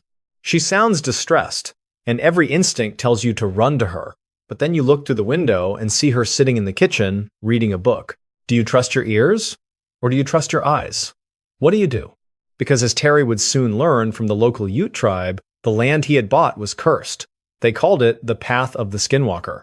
According to their legends, a skinwalker is a malevolent witch who has attained the power to shift their shape into any animal they choose. They are beings of pure malice who thrive on fear and chaos. The Shermans weren't just living on a ranch, they were living on a stage where an ancient, predatory entity was performing a nightmare. The phenomena on the ranch only grew more intense. The family saw giant orange orbs in the sky that seemed to be controlled by an intelligence. They found more mutilated cattle, always with the same surgical precision and lack of blood. They heard voices in the air, speaking in a language they didn't recognize. Terry's wife, Gwen, was followed by a dark, shadowy figure that would vanish whenever she turned to face it. Their dream had become a prison. In 1996, after nearly 2 years of living in a state of constant terror, Terry Sherman finally reached his breaking point. He sold the ranch to a billionaire named Robert Bigelow, who wanted to turn the property into a living laboratory for the study of the paranormal. Terry moved his family away, but the scars remained. He could never look at the desert the same way again, knowing that the thin veil of reality could be torn away at any moment. The story of the Skinwalker Ranch remains one of the most famous cases of sustained paranormal activity in the world. It is a reminder that there are places on this earth where the rules don't apply, and where the things that live in the shadows are far more than just stories. Terry Sherman survived his time on the ranch, but he carried the weight of those yellow eyes with him for the rest of his life, a constant reminder of the day his world stopped making sense. The terror Terry felt was a realization of his own insignificance in the face of the unknown. It was the crushing weight of knowing that some things cannot be fought with strength or logic. And that same sense of a malevolent force occupying a physical form is a tragedy that was about to unfold in the humid air of Key West, Florida. It is a story of a small, straw-filled toy that has spent over 100 years tormenting anyone who dares to cross its path. While Terry was trying to escape the shadows of Utah, a doll named Robert was sitting in a window in Florida, watching the world with glass eyes that seemed to hold a secret. He was a gift that would turn out to be a curse, a childhood companion that would grow into a lifelong nightmare for a man named Gene Otto. It was time for the world to learn that you should always be careful what you say in front of a doll, and you should always, always ask for permission. The doll in the window. Robert the doll. In 1904, a young boy named Robert Eugene Otto was given a handmade, straw-filled doll as a birthday gift in his beautiful home in Key West, Florida. Gene, as he was called, was a happy child from a wealthy and respected family, living a life of privilege and comfort. He was exactly where he wanted to be, surrounded by toys and a loving staff in a massive Victorian mansion. He was a normal kid with a creative mind and a bright future. But instead of just being a simple childhood companion, this doll, which Gene insisted on naming Robert after himself, would become a source of terror that would haunt him until the day he died. He didn't know it yet, but this 3-foot-tall toy would be blamed for smashed furniture and mutilated toys, forcing Gene to spend his adulthood trapped in a psychological prison. The mystery is why a grown man would continue to treat a doll like a living, breathing person. It is a story about how a simple object can absorb the darkness of its environment and reflect it back in the most horrific ways possible. For Gene, the horror wasn't something hiding in the basement, it was something he invited to sit at his dinner table every single night. He was about to learn that some bonds, once formed in the innocence of childhood, can never be broken, and that some things made of straw and wire can hold a malice that is very, very real. Tonight, I am going to tell you 12 stories about people who encountered the strange, the dark, and the mysterious in ways they never could have prepared for. But before we get into our 10th case, if you could please do me a huge favor. If you enjoy these stories, please take the like button to a quiet toy store and offer to buy it any doll on the shelf. But the second it picks one out, I want you to lock it in the store and run away as fast as you can. Also, if you wouldn't mind, please subscribe to the channel and leave a comment letting us know where in the world you are listening from today. We love seeing how far these stories travel across the globe. Now, let us get into our 10th story. The sound coming from the upper floors of the mansion wasn't a heavy footfall or the creak of a door. It was a soft, dry shuffling, like a bag of old leaves being dragged across a dusty wooden floor. Along with that sound came a high-pitched, metallic giggling that seemed to vibrate in the stagnant, humid air of the Florida heat. There was a smell that always followed the noise. A scent of old, damp attic dust mixed with the faint, sickly sweet smell of rotting flowers. Robert Eugene Otto, known to everyone as Gene, was a man of the arts. Growing up in Key West, Florida, in a stunning Victorian house known as the Artist House, he was surrounded by beauty and culture. Gene was an eccentric but deeply talented painter, a man who saw the world through a lens of color and texture. He was a respected member of the community, known for his gentle demeanor and his passion for the history of his island home. He was grounded in his work. He was a person who found peace in the quiet movements of a paintbrush and the smell of oil paints. He believed that art was a way to capture the soul of a subject, and he spent his days trying to do exactly that. Gene was a man of tradition, living in the same house his parents had owned, maintaining the family legacy with a quiet pride. He was a rational, if somewhat creative, individual who valued the tangible history of the objects that surrounded him every day. His life was built on a series of carefully maintained routines. Every morning at exactly 7:30, Gene would wake up and head to his sun-filled studio on the second floor. He would spend the first hour of his day preparing his canvases, the rhythmic sound of the wood being stretched, and the staples being driven into the frames, providing a sense of order. He would organize his brushes by size and hair type, his hands moving with a practiced, steady grace. During the long, humid afternoons, he would lose himself in his work. He would stand for 6 hours at a time, his eyes focused on the interplay of light and shadow on the walls. He would clean his palette every 30 minutes, a repetitive task that allowed his mind to wander and reset. He found a deep comfort in the predictable nature of his tools, the specific weight of the palette knife, the way the bristles of the brush felt against his thumb. It was a life of quiet study. In the evenings, Gene would maintain the social standards of his upbringing. He would dress for dinner, even if it was just him and his wife Anne. He would set the table with the family silver, the clinking of the forks against the china, a familiar, comforting melody. They would sit in the dining room, the large windows open to catch the sea breeze, and discuss the day's events in low, respectful tones. This was the sanctuary Gene had carefully preserved through the years. He would spend his final hour before bed in the library, reading by the light of a single lamp. He would check the locks on the heavy front doors, move through the house to ensure the windows were secure, and then climb the stairs to the master bedroom. He was a man of responsibility, a person who believed that as long as he maintained the structure of his home, he would be safe from the chaos of the world outside. He never suspected the chaos was already inside. But there was one part of his routine that made everyone else uncomfortable. Ever since he was a child, Gene had never gone anywhere without his doll, Robert. He had a small chair made for the doll at the dining table. He would talk to the doll as if it were a real person, and more importantly, he would listen to it. He claimed the doll had its own opinions and its own temper. As Gene grew older, this habit didn't fade. It became a core part of his existence. The first sign that something was truly abnormal began when Gene was still a young boy. His parents would hear him in his room, having a conversation in two distinct voices. One was Gene's high-pitched child's voice, and the other was a much deeper, gravelly rasp that sounded nothing like their son. When they would burst into the room, they would find Gene cowering in the corner, pointing at the doll and crying, "Robert did it," while his toys lay smashed on the floor. As an adult, Gene moved back into the house after his parents passed away, and the phenomena only intensified. Neighbors began to report something that defied logic. They would watch the house while Gene was out running errands, and they would see the doll moving from window to window in the upstairs attic. It wasn't a slow drift. It was as if the doll was pacing back and forth, watching the street with a focused, predatory intensity that made the neighbors' blood run cold. Gene's heart wasn't just beating. It was thudding with a heavy leaden rhythm that made his chest ache. He woke up in the middle of the night and felt a sudden, sharp chill that had nothing to do with the air conditioning. He couldn't move his arms or his legs, his body pinned to the mattress by an invisible weight. His throat was so dry it felt like it was lined with sand. He looked toward the foot of the bed and saw a shadow that shouldn't have been there. It was the doll.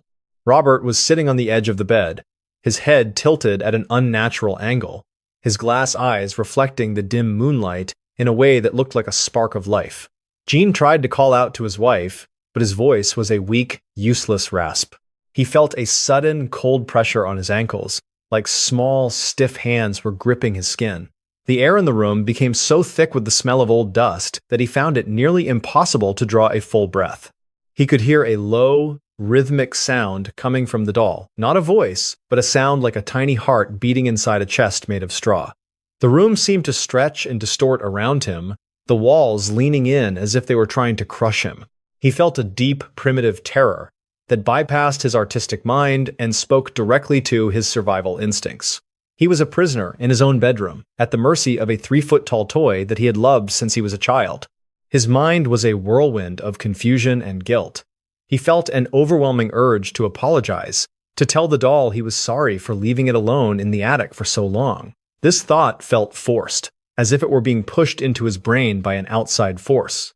He struggled against the paralysis, his muscles twitching with the effort, until finally the weight lifted and the doll was back in its chair in the corner of the room, staring at him with a silent, mocking grin. You are a rational adult with a wife you love and a reputation to maintain. You find your toys broken, your furniture moved, and your wife is terrified to be alone in the house with a doll. You know deep down that the doll is the cause of all this misery. Do you take the toy to the backyard and burn it to ashes? Or do you find yourself walking up to it and quietly asking for its forgiveness because you are too afraid of what might happen if you don't? Because for Gene Otto, the choice was already made. He kept the doll until the day he died in 1974. When new owners moved into the house, they found the doll in the attic and soon reported the same terrifying events. Today, Robert the doll sits in a glass case at the East Martello Museum in Key West. He is surrounded by thousands of letters from visitors, all of them apologizing for taking his picture without asking, claiming their lives fell apart after. The story of Robert the doll is a chilling reminder that some objects can hold on to a spirit far longer than a human body can. It is a testament to the power of a child's belief and the dark side of devotion.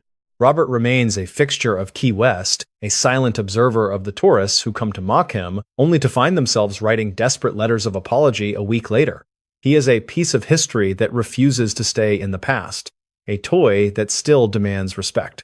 The physical presence of the doll is something that visitors describe as overwhelming. It sits there in its sailor suit, holding a small stuffed lion, its face pitted and worn by over 100 years of existence.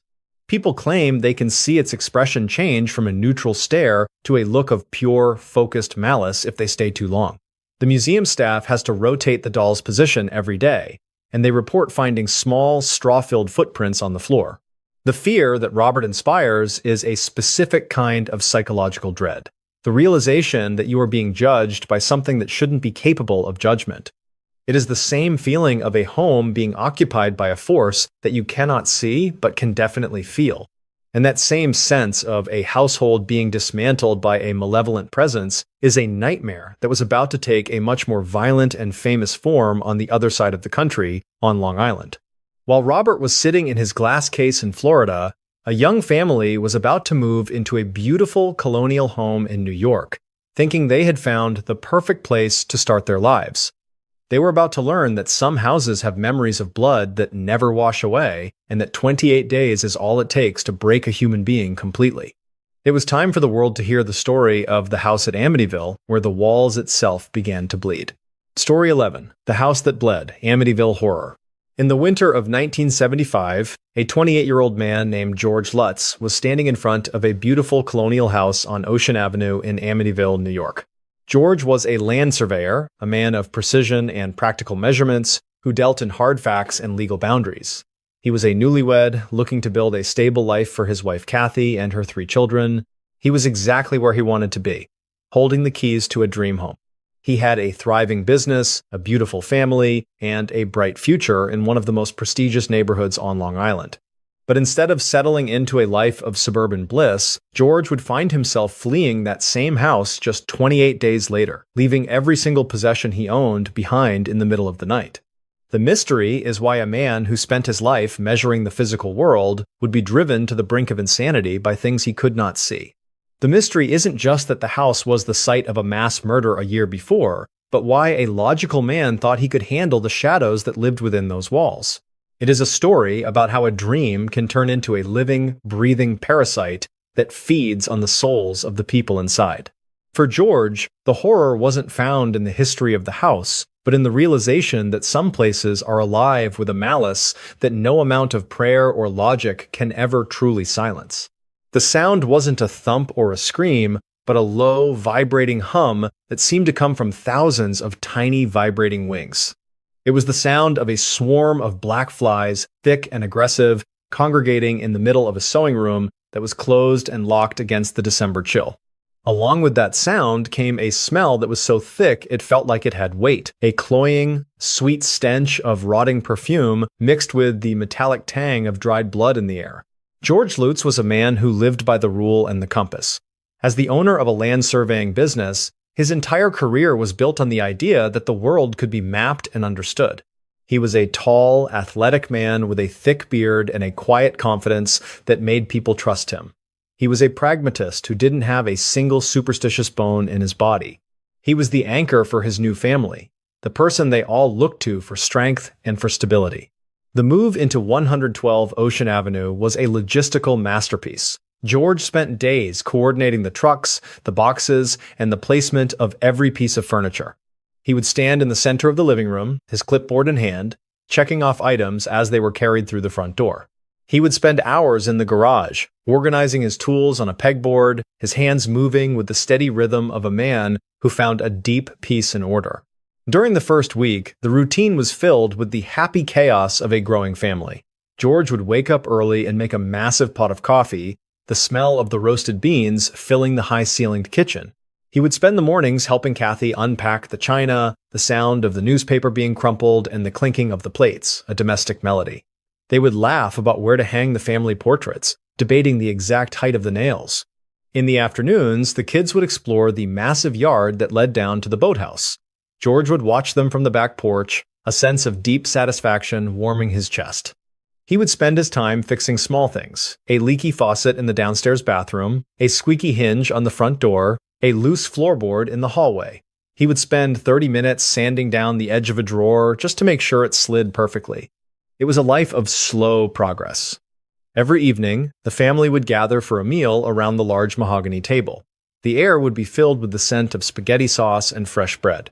George would lead the conversation, asking the kids about their new school and their plans for the upcoming Christmas holiday. They would eat until they were full, the only sound being the soft clatter of silverware and the distant hum of the heater. This was the sanctuary George had worked his whole life to buy.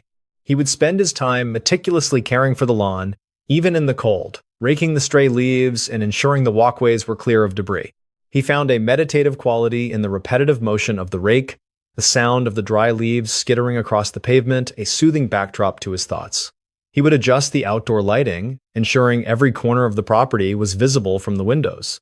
He was a man obsessed with the safety of his boarders. He would spend the final hour of the night checking the perimeter of the house. He would walk through every room, ensuring the windows were locked and the lights were turned off. He would spend 5 minutes adjusting the thermostat, making sure the temperature was exactly 68 degrees. He would kiss the kids goodnight, climb the stairs with Kathy, and fall into a deep, dreamless sleep. It was a cycle of safety and routine that felt like it would last for decades. The first sign that something was drifting off center didn't happen in the dark. It happened in the middle of a bright, sunny afternoon. George was in the basement when he noticed a small room behind the stairs that wasn't on the original blueprints. It was painted a vibrant, aggressive red. When he stepped inside, the air felt thick and charged with a static electricity that made his skin crawl. It was a minor detail, but it left him with a lingering sense of unease. Then, the timing of his life began to change. Every single night, George would wake up with a jolt at exactly 3:15 in the morning. He would sit up in bed, his eyes wide, his heart racing for no apparent reason. He didn't know it yet, but that was the exact time that the previous owner, Ronald DeFeo Jr., had systematically murdered his entire family in those very bedrooms just 1 year prior. George began to spend those early hours tending to the fireplace. His heart wasn't just beating. It was thundering against his ribs like a sledgehammer against a wooden post. George sat in the living room at 3:30 in the morning, the orange glow of the embers casting long, distorted shadows against the walls. He felt a sudden, sharp chill that made his breath turn into thick, white plumes of steam despite the roaring fire. His throat went bone dry, and no matter how many times he tried to swallow, the feeling of a lump remained. He felt a wave of intense, irrational anger bubbling up from his stomach, a heat that seemed to cloud his vision. He looked at his hands, and they were shaking with a frantic energy he couldn't control. He could hear a rhythmic, heavy thudding coming from the front door, not a knock, but a massive impact that shook the entire frame of the house. He stood up, his legs feeling heavy and clumsy like they were made of stone, and moved toward the hallway in the absolute dark. The silence following the thuds was even more terrifying. He felt a cold, oily presence wrapping itself around his neck, a pressure that made his lungs burn as he struggled to pull in air. He reached for the wall to steady himself, and his fingers slid through a thick, viscous liquid that was oozing from the wallpaper. It felt like cold slime, but when he brought his hand to his face, the metallic smell of blood hit him with the force of a terrifying physical blow. He could hear a low, guttural whispering coming from the vents, a language he didn't recognize, but that felt like it was carved out of ancient stone. The sound seemed to vibrate in his teeth, making his jaw ache with a dull, persistent pain. He tried to turn on the light, but the switch felt frozen, immovable under his thumb. He was trapped in a corridor that seemed to stretch longer than the house should allow, the darkness pressing in on him from every single side. His mind was a whirlwind of confusion and desperation. He felt a sudden disconnection from the man he used to be. He looked into the mirror in the hallway and didn't recognize the person staring back. His eyes were bloodshot, his beard was matted, and he looked like a man who hadn't slept in a century. He felt a deep, primitive dread that bypassed his logical training as a surveyor and spoke directly to a part of his brain that only knew how to run and to hide. He felt the floor beneath his feet begin to tilt, as if the house itself was a ship caught in a violent storm. He clutched at the banister, the wood feeling cold and damp, like the skin of a reptile. He could hear Kathy calling his name from the bedroom, but her voice sounded miles away, distorted by a static that filled the air. He tried to move toward her, but his feet felt like they were sinking into the floorboards, the house trying to swallow him whole right there. You have invested every penny you own into this dream. You have moved your children across the country to give them a better life. You see your wife becoming distant, you see the black flies in the windows, and you feel the house itself trying to push you out. Do you stay and fight for the legacy you have built, convinced that you can measure and manage this problem? Or do you take your family and run into the night, leaving everything behind with absolutely no place to go? The final straw didn't come from the shadows. It came from the family dog. The German Shepherd began to bark at a window on the second floor, his hair standing straight up, his eyes fixed on something inside the house. When George looked, he didn't see a ghost. He saw two glowing red eyes staring back at him from the dark. Kathy told him about her friend Jody, a pig-like creature with glowing eyes that the children had been talking to in their playrooms for days. The house wasn't just haunted by the memories of the dead, it was alive with a malevolent intelligence that was focused on George. The climax came when George watched his wife Kathy transform before his eyes, her face aging by decades in a single moment, her skin becoming gray and wrinkled like a corpse. He realized that the bargain price for the house had been a trap. The building was a parasite that fed on the life and the sanity of anyone who dared to sleep there. He saw the porcelain lion in the living room move its head, its stone eyes tracking his movements across the floor. He heard the sound of a marching band moving through the hallways, the brass instruments screaming in a discordant, terrifying cacophony that made his ears bleed. The air became so thick with the smell of waste that he began to vomit, his body finally rebelling against the absolute wrongness of the environment he had tried so hard to call a home. On the 28th day, the Lutz family reached their limit. They abandoned the house, leaving their furniture, their clothes, and their food on the table. They never returned, even to collect their belongings. The story became a global phenomenon, sparking a fierce debate about whether it was a genuine supernatural event or an elaborate hoax. For George, the truth was irrelevant. He was a man who had lost his logic to a nightmare that could never be measured. The fear that the Lutz family experienced was a reminder that even the most solid, tangible structures can be hollowed out by darkness.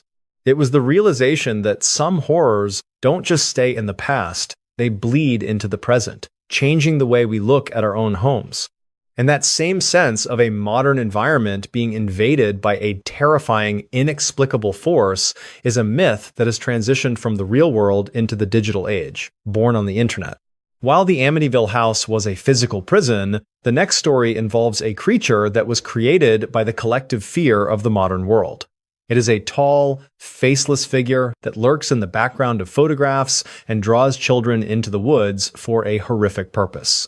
It was time for the world to meet the Slender Man, a digital legend that would prove that sometimes the things we create online can have a very real and very bloody impact on our reality.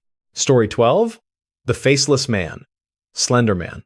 In the spring of 2014, two 12-year-old girls named Morgan Geyser and Anissa Weier were living in the quiet, safe suburb of Waukesha, Wisconsin. They were typical middle schoolers, girls who loved sleepovers, shared secrets, and spent a lot of their time on the internet. They were exactly where any parent would want their children to be, playing in a sunny park with their best friend on a Saturday morning. They were children of the digital age. They had stable homes, good grades, and a friendship that seemed unbreakable. But instead of just playing a game of hide and seek, these two girls would lure their best friend, Peyton Leitner, into a patch of woods and commit an act of violence so brutal it would shock the entire nation. They didn't do it for money, and they didn't do it out of anger. They did it to prove their loyalty to a tall, faceless man in a black suit who didn't even exist. The mystery is how a fictional character created on an internet forum could drive two young girls to plan a murder for months. It is a story about the power of belief and the terrifying way that the virtual world can bleed into our physical reality. For Peyton, the horror wasn't found in a ghost story, but in the hands of the people she trusted most. She was about to find out that sometimes the monsters we create are more dangerous than anything in the shadows. The rustling of the leaves in the woods was a dry, frantic sound that seemed to drown out the distant noise of the city. There was a smell that hung in the air. The damp, earthy scent of rotting mulch and fresh pine needles mixed with the metallic tang of something sharp and cold. It was a stillness that felt heavy, a quiet that wasn't peaceful but expectant, as if the trees themselves were waiting for something to happen that they couldn't stop or understand. Morgan Geyser was 12 years old, and in her small town, she was seen as a quiet, imaginative girl. She had a soft face, large glasses, and a creative spirit that often led her to spend hours drawing in her notebooks. She was a girl who lived in her own head, a person who found comfort in the complex worlds of fiction and fantasy. Her parents saw her as a bright, if slightly eccentric child, who was deeply devoted to her small circle of close friends. Anissa Weier was also 12, and she was the more outgoing of the two. She was the one who introduced Morgan to the world of internet creepypastas, scary stories shared on forums and wikis. Together, they were a typical pair of preteens, navigating the social hierarchies of middle school and finding their identity through the things they liked. They were grounded in their community, attending school events and celebrating birthdays like any other kids in Wisconsin. Their lives were anchored in the mundane safety of the suburbs. They believed in the rules of their world, from the importance of doing homework to the necessity of being home by dinner time. They found peace in the structured routine of their daily lives, the familiar sounds of the school bus and the rhythmic chirping of the cicadas in the summer. They were innocent, or so it seemed to everyone who knew them, never suspecting that their minds were shifting. Every single afternoon, Morgan and Anissa would follow the same digital routine. They would sit in front of a glowing computer screen, the blue light washing over their faces in the darkened room. They would spend hours on the creepypasta wiki, the rhythmic clicking of the mouse, the only sound in the house. Click, scroll, click, scroll. They would read one story, then another, the words blurring together until the line between fact and fiction started to fade. They would meticulously study every image of the Slender Man, a tall, thin figure with no face and long tentacles. They would read the encounters other people had posted, taking every word as absolute truth. It was a slow, repetitive process of indoctrination. They would spend 30 minutes discussing a single blurry photograph, looking for hidden details. This was their new hobby, a meditative and obsessive dive into a world that was made of pixels. During their sleepovers, the routine would continue into the late hours of the night. They would whisper about the Slender Man's mansion, which they believed was located in the Nicolet National Forest. They would plan how they would get there, what they would pack, and how they would serve him as his proxies. It was a physical and mental preparation that required total dedication. They would count their savings, look at maps, and talk in low, secret tones. They would watch Peyton while she played, their eyes focused not on the game, but on the role she would play in their plan. There was a cold, clinical quality to their observation, a sense of detachment that allowed them to treat their best friend like an object in a ritual. They would adjust their behavior to ensure she felt safe, a deceptive kindness that was part of the mundane stretch of their preparations. It was a life of secret order within a normal world. They would eat their snacks, watch movies, and laugh at jokes, all while the plan was unfolding in the background of their minds. They were the masters of their own small, dark world, and they felt a sense of purpose that made them feel superior to everyone else. They were no longer just middle schoolers, they were chosen. They found a strange kind of joy in the precision of their deceit, a belief that as long as they stayed on their path, they would be rewarded. But as the date of Morgan's 12th birthday approached, the air in their friendship began to change. It didn't just feel secretive, it felt heavy with an impending violence.